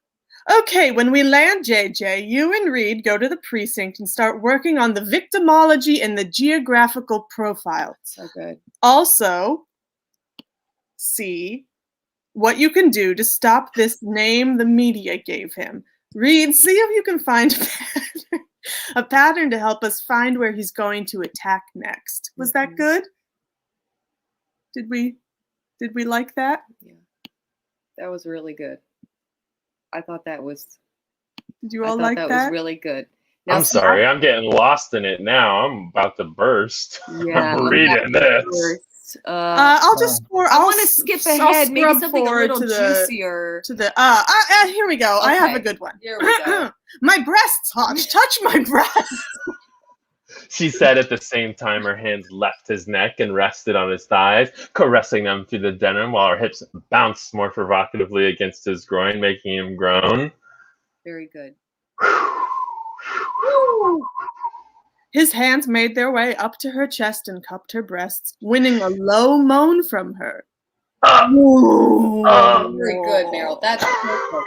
That is a very sexy moan, Meryl. I'm sorry, but I just came all over the snacks, so I'm gonna go run and get some more snacks. Oh, he buzzed all over this. If we could just quickly do the pool scene. Sure. The pool scene. She goes from the pool to the hot tub. Ah, yes. Okay. I believe that's down here. She whimpered shamelessly at his ministrations, not even remembering her own name, let alone the unsubs. Morgan's voice came through the earpiece again to remind her why she was there, but Hotch once again distracted her with another push of his hips and a lick on her neck. Aaron, she moaned loudly and dropped her head back, hitting the wall but not really feeling the pain. You know how that is. Mm-hmm. The pleasure was almost overwhelming and she couldn't concentrate on anything but his lips and his body pressed so right against hers. I'm so sorry. I had the new snacks, but I came all over them outside the room. I'm so sorry. Do you want me to That's put these all right. I pretzels just anywhere? came all over the slates. Not the slates. The slates. And that's our first half of our show. And that's what happens when you send a link in the chat, bitch. We do. And when you send a link in the chat, it becomes part of the show. Yes. If you link us, we will open it. We will read it, no matter what it is. I love that this is, I think my guess now about the chat is that it's a Criminal Minds like fandom group that has found their way on Reddit. Like, what else could this have been? Also, why did you close that? I wanted to read it. Oh, well, I have it open. I'll send Okay, you the link. thanks. Yeah, send it back to me. I'll read it tonight before bed. Yeah, you gotta read it before bed. Wow, thank you. We love fan fiction, and if you send us more fan fiction during this little quick intermission before we start our next improv set, we'll incorporate it. And we love it. Yeah, we found our new ending here, and it's fan fiction improv. And we all love fan fiction. Yes. And we all love rapping. Yeah. Let's give it up one more time for Kevin. Wait, were y'all serious that there's a bug in his room? Oh, Wattpad. And I don't think they're serious, but I think they were saying something. What were you guys seeing? What are the? I think it's just like the leaf on the little ball. Looks like a bug to me. Yeah. Well, Jorge's There's playing just a little leaf. The bug. Yeah. Leaf. Okay. Okay, Gideon and Pickle, Destiny and Bird. I'll pick it up. I'll pick it up so everyone doesn't get upset. I want. Who is Pickle? Oh my god. I love the chat. Franklin and Ash. Is that the show with Mark Paul Gosselaar on it? Yes. Foreign shows. And the guy from Clueless? What's his name? Y'all love this. Oh. Okay. Penelope. Wattpad really their formatting is so different from most fan fiction. This looks like a real, because Wattpad's not like explicitly a fan fiction. Okay, wait. When you go to this Wattpad fan fiction and you look at the profile pic of Penelope's bitch, is that the guy we're talking about from Dharma and Grey? Yes. Oh my god. Thomas Gibson. They took a picture with him. They're so obsessed. I love that. Tommy Gibbs. I love that too. Tommy Gibbs. Tommy From Eyes Wide Shut. The one in the chat if you love Tommy Wait, Gibbs. that's Penelope. Oh my god. Wait. I'm Penelope Garcia's hoe. Penelope That's Pickle. Garcia's hoe. Are you Penelope's bitch? Who's Did you Penelope? write this?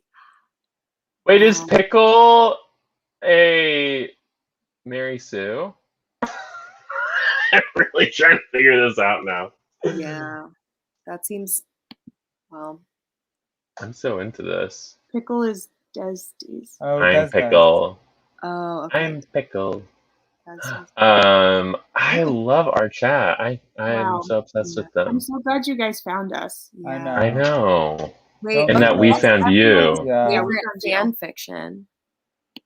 You can put it in the chat. I'm gonna read them all. Kelley, why don't you tell me about the one that you really well, liked I for love a a while? lot of fan fiction, but my favorite one is like a 200,000 word Devil Wears Prada fan fiction, where about Thank Meryl you. Streep and Anne Hathaway's characters. Meryl Streep's character is pregnant, in Meryl it, and they Streep's decide to character raise a gets baby pregnant, and together. they do decide to raise a baby together. And I stand by it. It's one of my favorite fan fictions. Now or never, Gemily.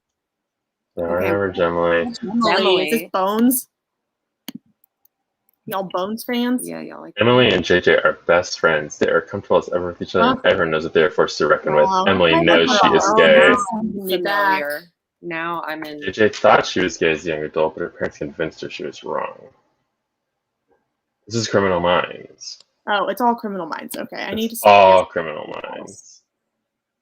That's your Rough favorite. oral Leave it Oh. open. Leave it open. I have to read it before bed. Hummingbird. Leave it open. Leave it open. Leave it open. Should we do another little set? Yeah.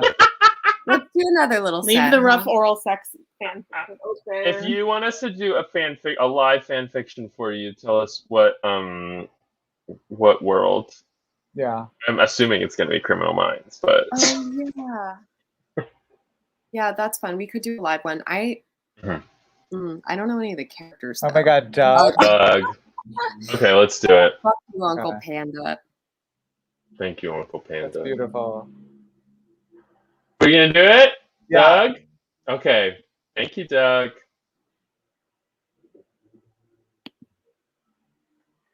Oh God, Patty, what are we gonna do? You're pregnant, and I just don't know. It's just gonna be. We're just so young, and I don't know. We're gonna go meet the Beats tomorrow.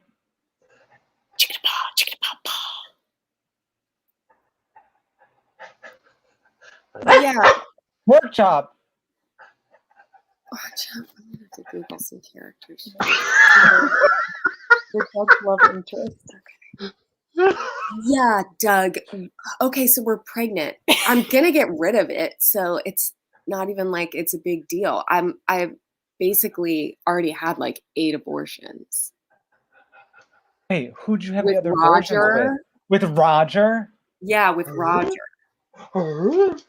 Shut up, pork chop. You'd fuck him too. Yeah, you would, pork chop. We You can't little we bastard. can't do this. It will kill my mother. Ever since Judy's gone missing, we're the only hope my mother has for having a grandchild. Well, guess what, Doug? Maybe she shouldn't have put her only hope on us. Do you ever think about that? We've only been dating for a year. That's hardly a time to make a lifelong commitment to one another just because we had an accident and stabbed a hole through the condom before we had sex. All right, kids, let's take out our textbooks. We're gonna go to chapter 4. So today we're going to be talking about the healthcare system. Okay. Patty, it's me, BB, the rich girl. What do you mean you're pregnant with Doug's baby and you stabbed a hole in the condom? I thought we were fucking. Yeah, well, BB, guess what? I can get my pleasure from multiple places because I'm not monogamous. My dad's gonna want to hear about this. BB, you have the answer for number 7? Yeah, BB, do you? Yeah, go fuck yourself. I've had it up to here. This school is in the shape of my head because my whole rich family runs this town. That's correct. That is the quote Bernie Sanders said during his rally for the 2016 presidential campaign. Moving along. Just let her do anything, don't you? Are you talking to me? Yeah, I'm talking to you, teacher. I'm your teacher. Yeah, but we fuck too. So, no, we have not. Yeah, I'm tired of pretending like everybody in this town doesn't want to have sex all the time. Why can't we all just be normal? I have never had sex with a student. If anything, I'm ace. Thank you very much. Ace meaning asexual. I'm not interested in having sex right now. Yeah. Patty, if you didn't I'm fuck the navigating teacher, it. then who was it that you fucked? Well, I don't know. It was pretty dark. We cut to the dark room where Patty Mayonnaise is fucking someone. Excuse me. I was supposed to meet my social studies teacher here. It's me, Quail Man. Quail Man?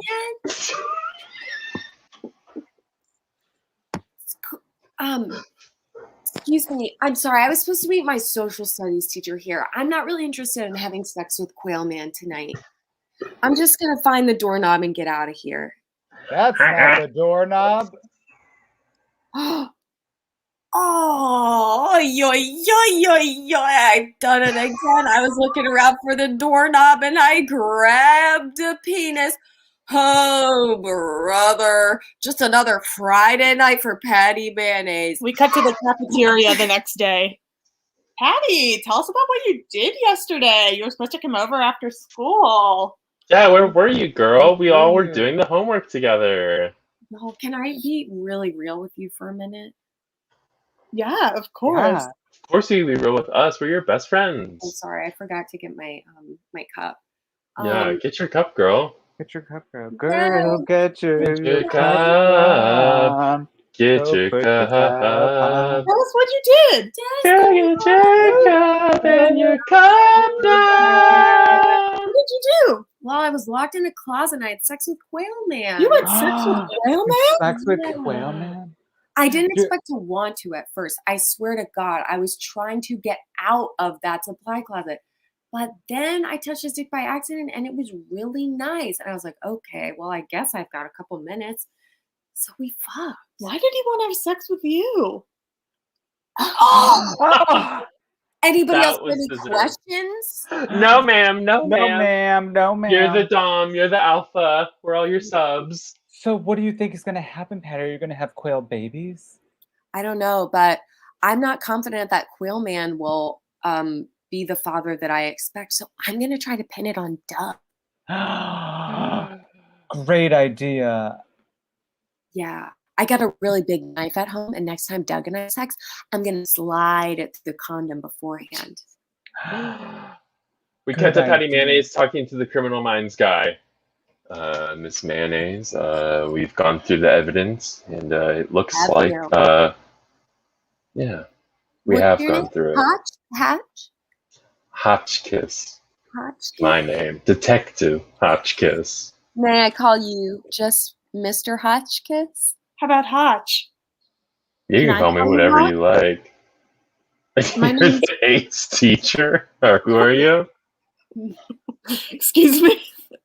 Excuse me? No. who Sorry, are I thought you were the ace teacher, but who are you? I'm the ace teacher, sorry. It seemed like you I came was in your here co- with a different energy. than I that. thought I was your coworker, Hotch. I thought I was Paget Brewster. But Oh, yes, am that's who not. you are. And my You last have name is corrected me. Hotchner. No, You're Paget no. Brewster. You're Paget Brewster. I'm the You're a ace. MILF. I'm Paget the ace Brewster. teacher. Hmm. And I'm Hotchner, and you can call me Detective Hotchner. Hey, So, I'll Miss call you anything Mayonnaise, you want.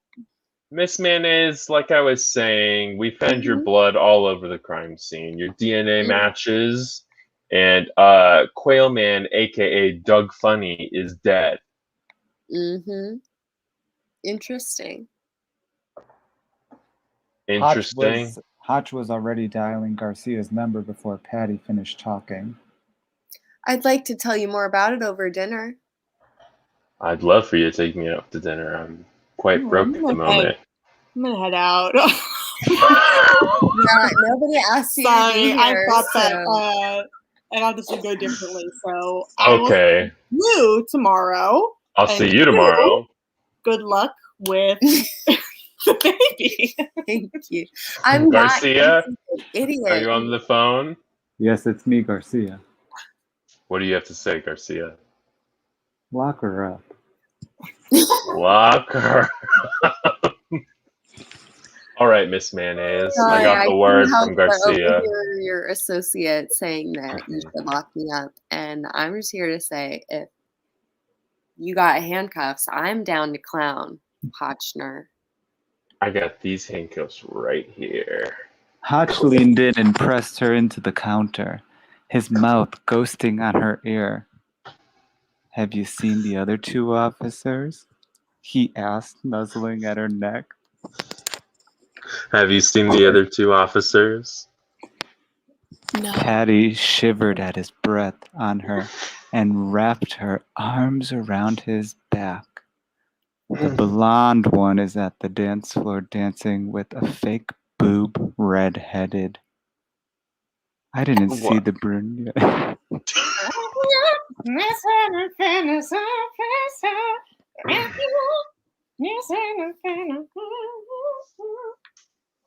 All right, you're going away for a long time. No, don't say that. I'm gonna stay Yeah. right here. Because you've got a criminal mind.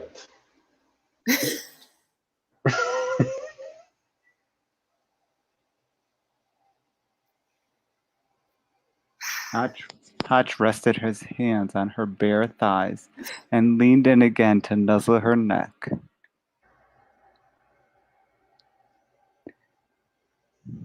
He ran his hands up her dress, resting them on her hip. Hi, what do you guys? What is your I'm sorry. I didn't think you'd still be here. It's a whole day. In the middle of something. We're in the middle of something. Whole day. It's been like 30 minutes. It's a new day. I'm late for my kid's recital because I'm a DILF. I'm a kid. That's the recital.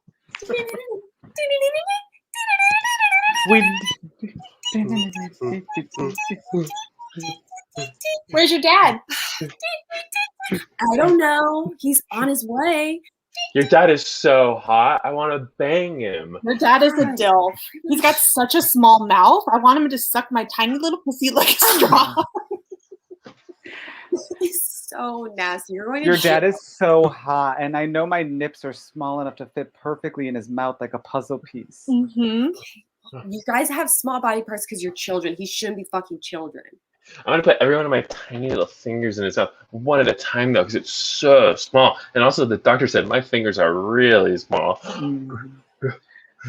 Girls, you know what they said. If his mouth is small, his asshole matches. That's what they said. I want to put the tip of my tiny little lizard tongue right into his tiny little butthole. Y'all are nasty. My dad is a person. Please. Girls, please stop. Can everyone just keep playing their instruments? Sorry, Mr. Rogers. We're talking about her dad. Have you ever seen his mouth? Don't say her dad's mouth in front of me. Oh, he's gonna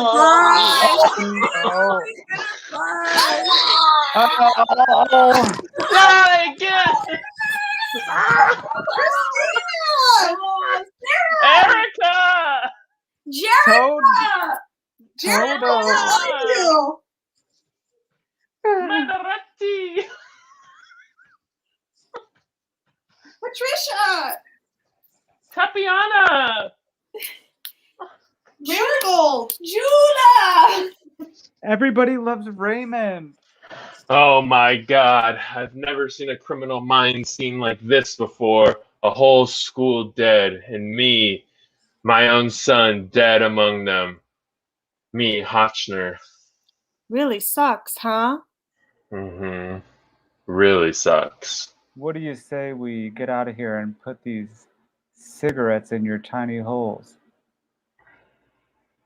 Sounds good to me. Yeah, all right.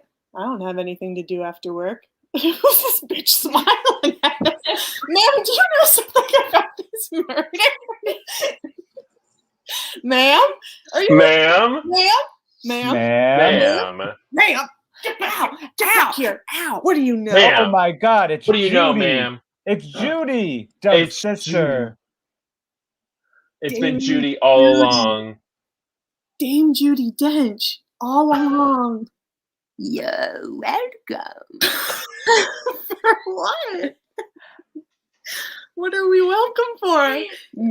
That's our show. Oh my god. You know what I mean?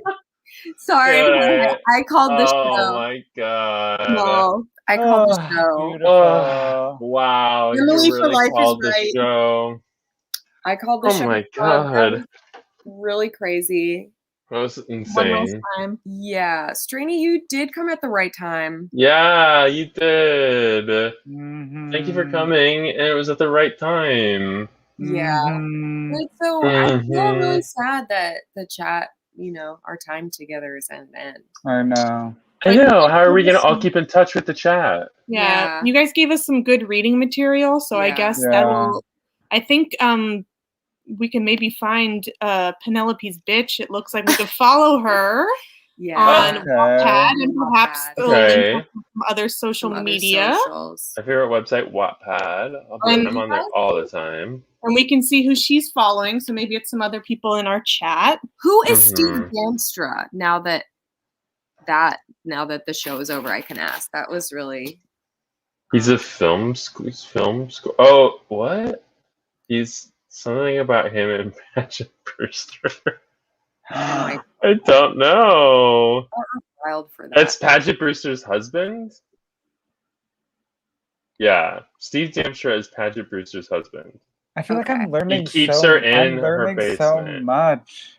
No, Oh he my doesn't keep her in his God. basement. You guys just want to be able to listen. People felt the same way. I used to date somebody who was really, really into Mary McDonnell from Battlestar Galactica, but then later some TBS crime show. She was in The Closer with Kira Sedgwick, and then she had her own spinoff called Major Crimes. And everybody hated Mary McDonnell's husband because they were like, "You're taking her away from us, the lesbians who want to have sex with her." So listen, I get it. Yeah, hashtag save Tale as old as time. Tale as old as time. Listen, we've all been there. Save We've all been there. Save Paget. We've all wanted to save a Paget before. Mm-hmm. Oh no! Wait! Okay, don't go to that link I just sent. It's really bad if you go to that link I sent. It's not the right link. Now I want to go to that link. Oh my Okay. god! Emily Prentice should have stayed a lesbian. A lesbian. Yeah, I agree. Yeah, I don't know agree. who it is, but I do agree. Sounds great to me. But that's where you can find us if you want to keep in touch for future shows and opportunities to read fan fiction. Yeah, we're interested in any and all fan fiction. Mm-hmm. I think is Prentice Paget Brewster's character? Sounds Yeah, good. Emily Prentice. Paget Brewster plays Emily Prentice in Criminal Minds. Okay. 15 seasons. Oh, Shamar Moore, love him. Oh yeah. Wait, she played a lesbian? How have I not watched this show? I don't think she was a lesbian, did she? You would someone would love to see stayed a alive. live show on NYC. Well, guess what? On June 27th at 7:30 p.m., you will see a Yes. live show in NYC at At Caveat. Caveat. Go to the What time? swirlnyc.com. Okay. 7:30 p.m. at June 27th. During And we'll have a Pride. special guest monologist and special guest improvisers with us. It won't just be Yeah. the four of us, which I know you'll hate, but originally written as a lesbian, the writers decided to make her straight though. Wow. I hate I feel like that. we're I learning hate so that. much. We I can't get know. off. We can't get off. The cop Take in it off. Basic Instinct. Yeah. Was supposed to be Kathleen Turner, and it was supposed to be a lesbian. Can you imagine? Much better movie. That would be the hottest movie on earth. Yeah. And instead it was that old freak. So we Sorry, were- I don't mean to be ageist, but No, he's an no old offense freak. to Michael No. Douglas. Well, but- apparently he eats a lot of snatch, which is why he got sick. So Just like Oh my god. You I got tip sick my from hat to him. Snatch. All right. Well, thank you. Thank you, everybody. We really love everyone in the chat right now. Yeah. We We can't really be said love everyone in enough. the chat. Also, thank you to Jorge. Yes, Thank you, Jorge. And most of all, thank you to Paget Brewster and to Thomas Gibson and to the creators of Criminal Minds. but not Yeah. Forbidden Justice for Paget Brewster. Justice for Paget always. Yes, yes. Paget. We love you, Paget. We just want what's best for you. We just We want do. what's Just best for what- you. Paget, if you're listening, we just want what's best. Paget, if you're in the chat, get out of the Paget, basement. if you're in the Paget.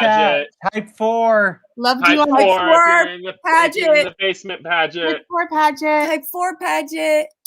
Type 4 Paget. Type 4 Paget.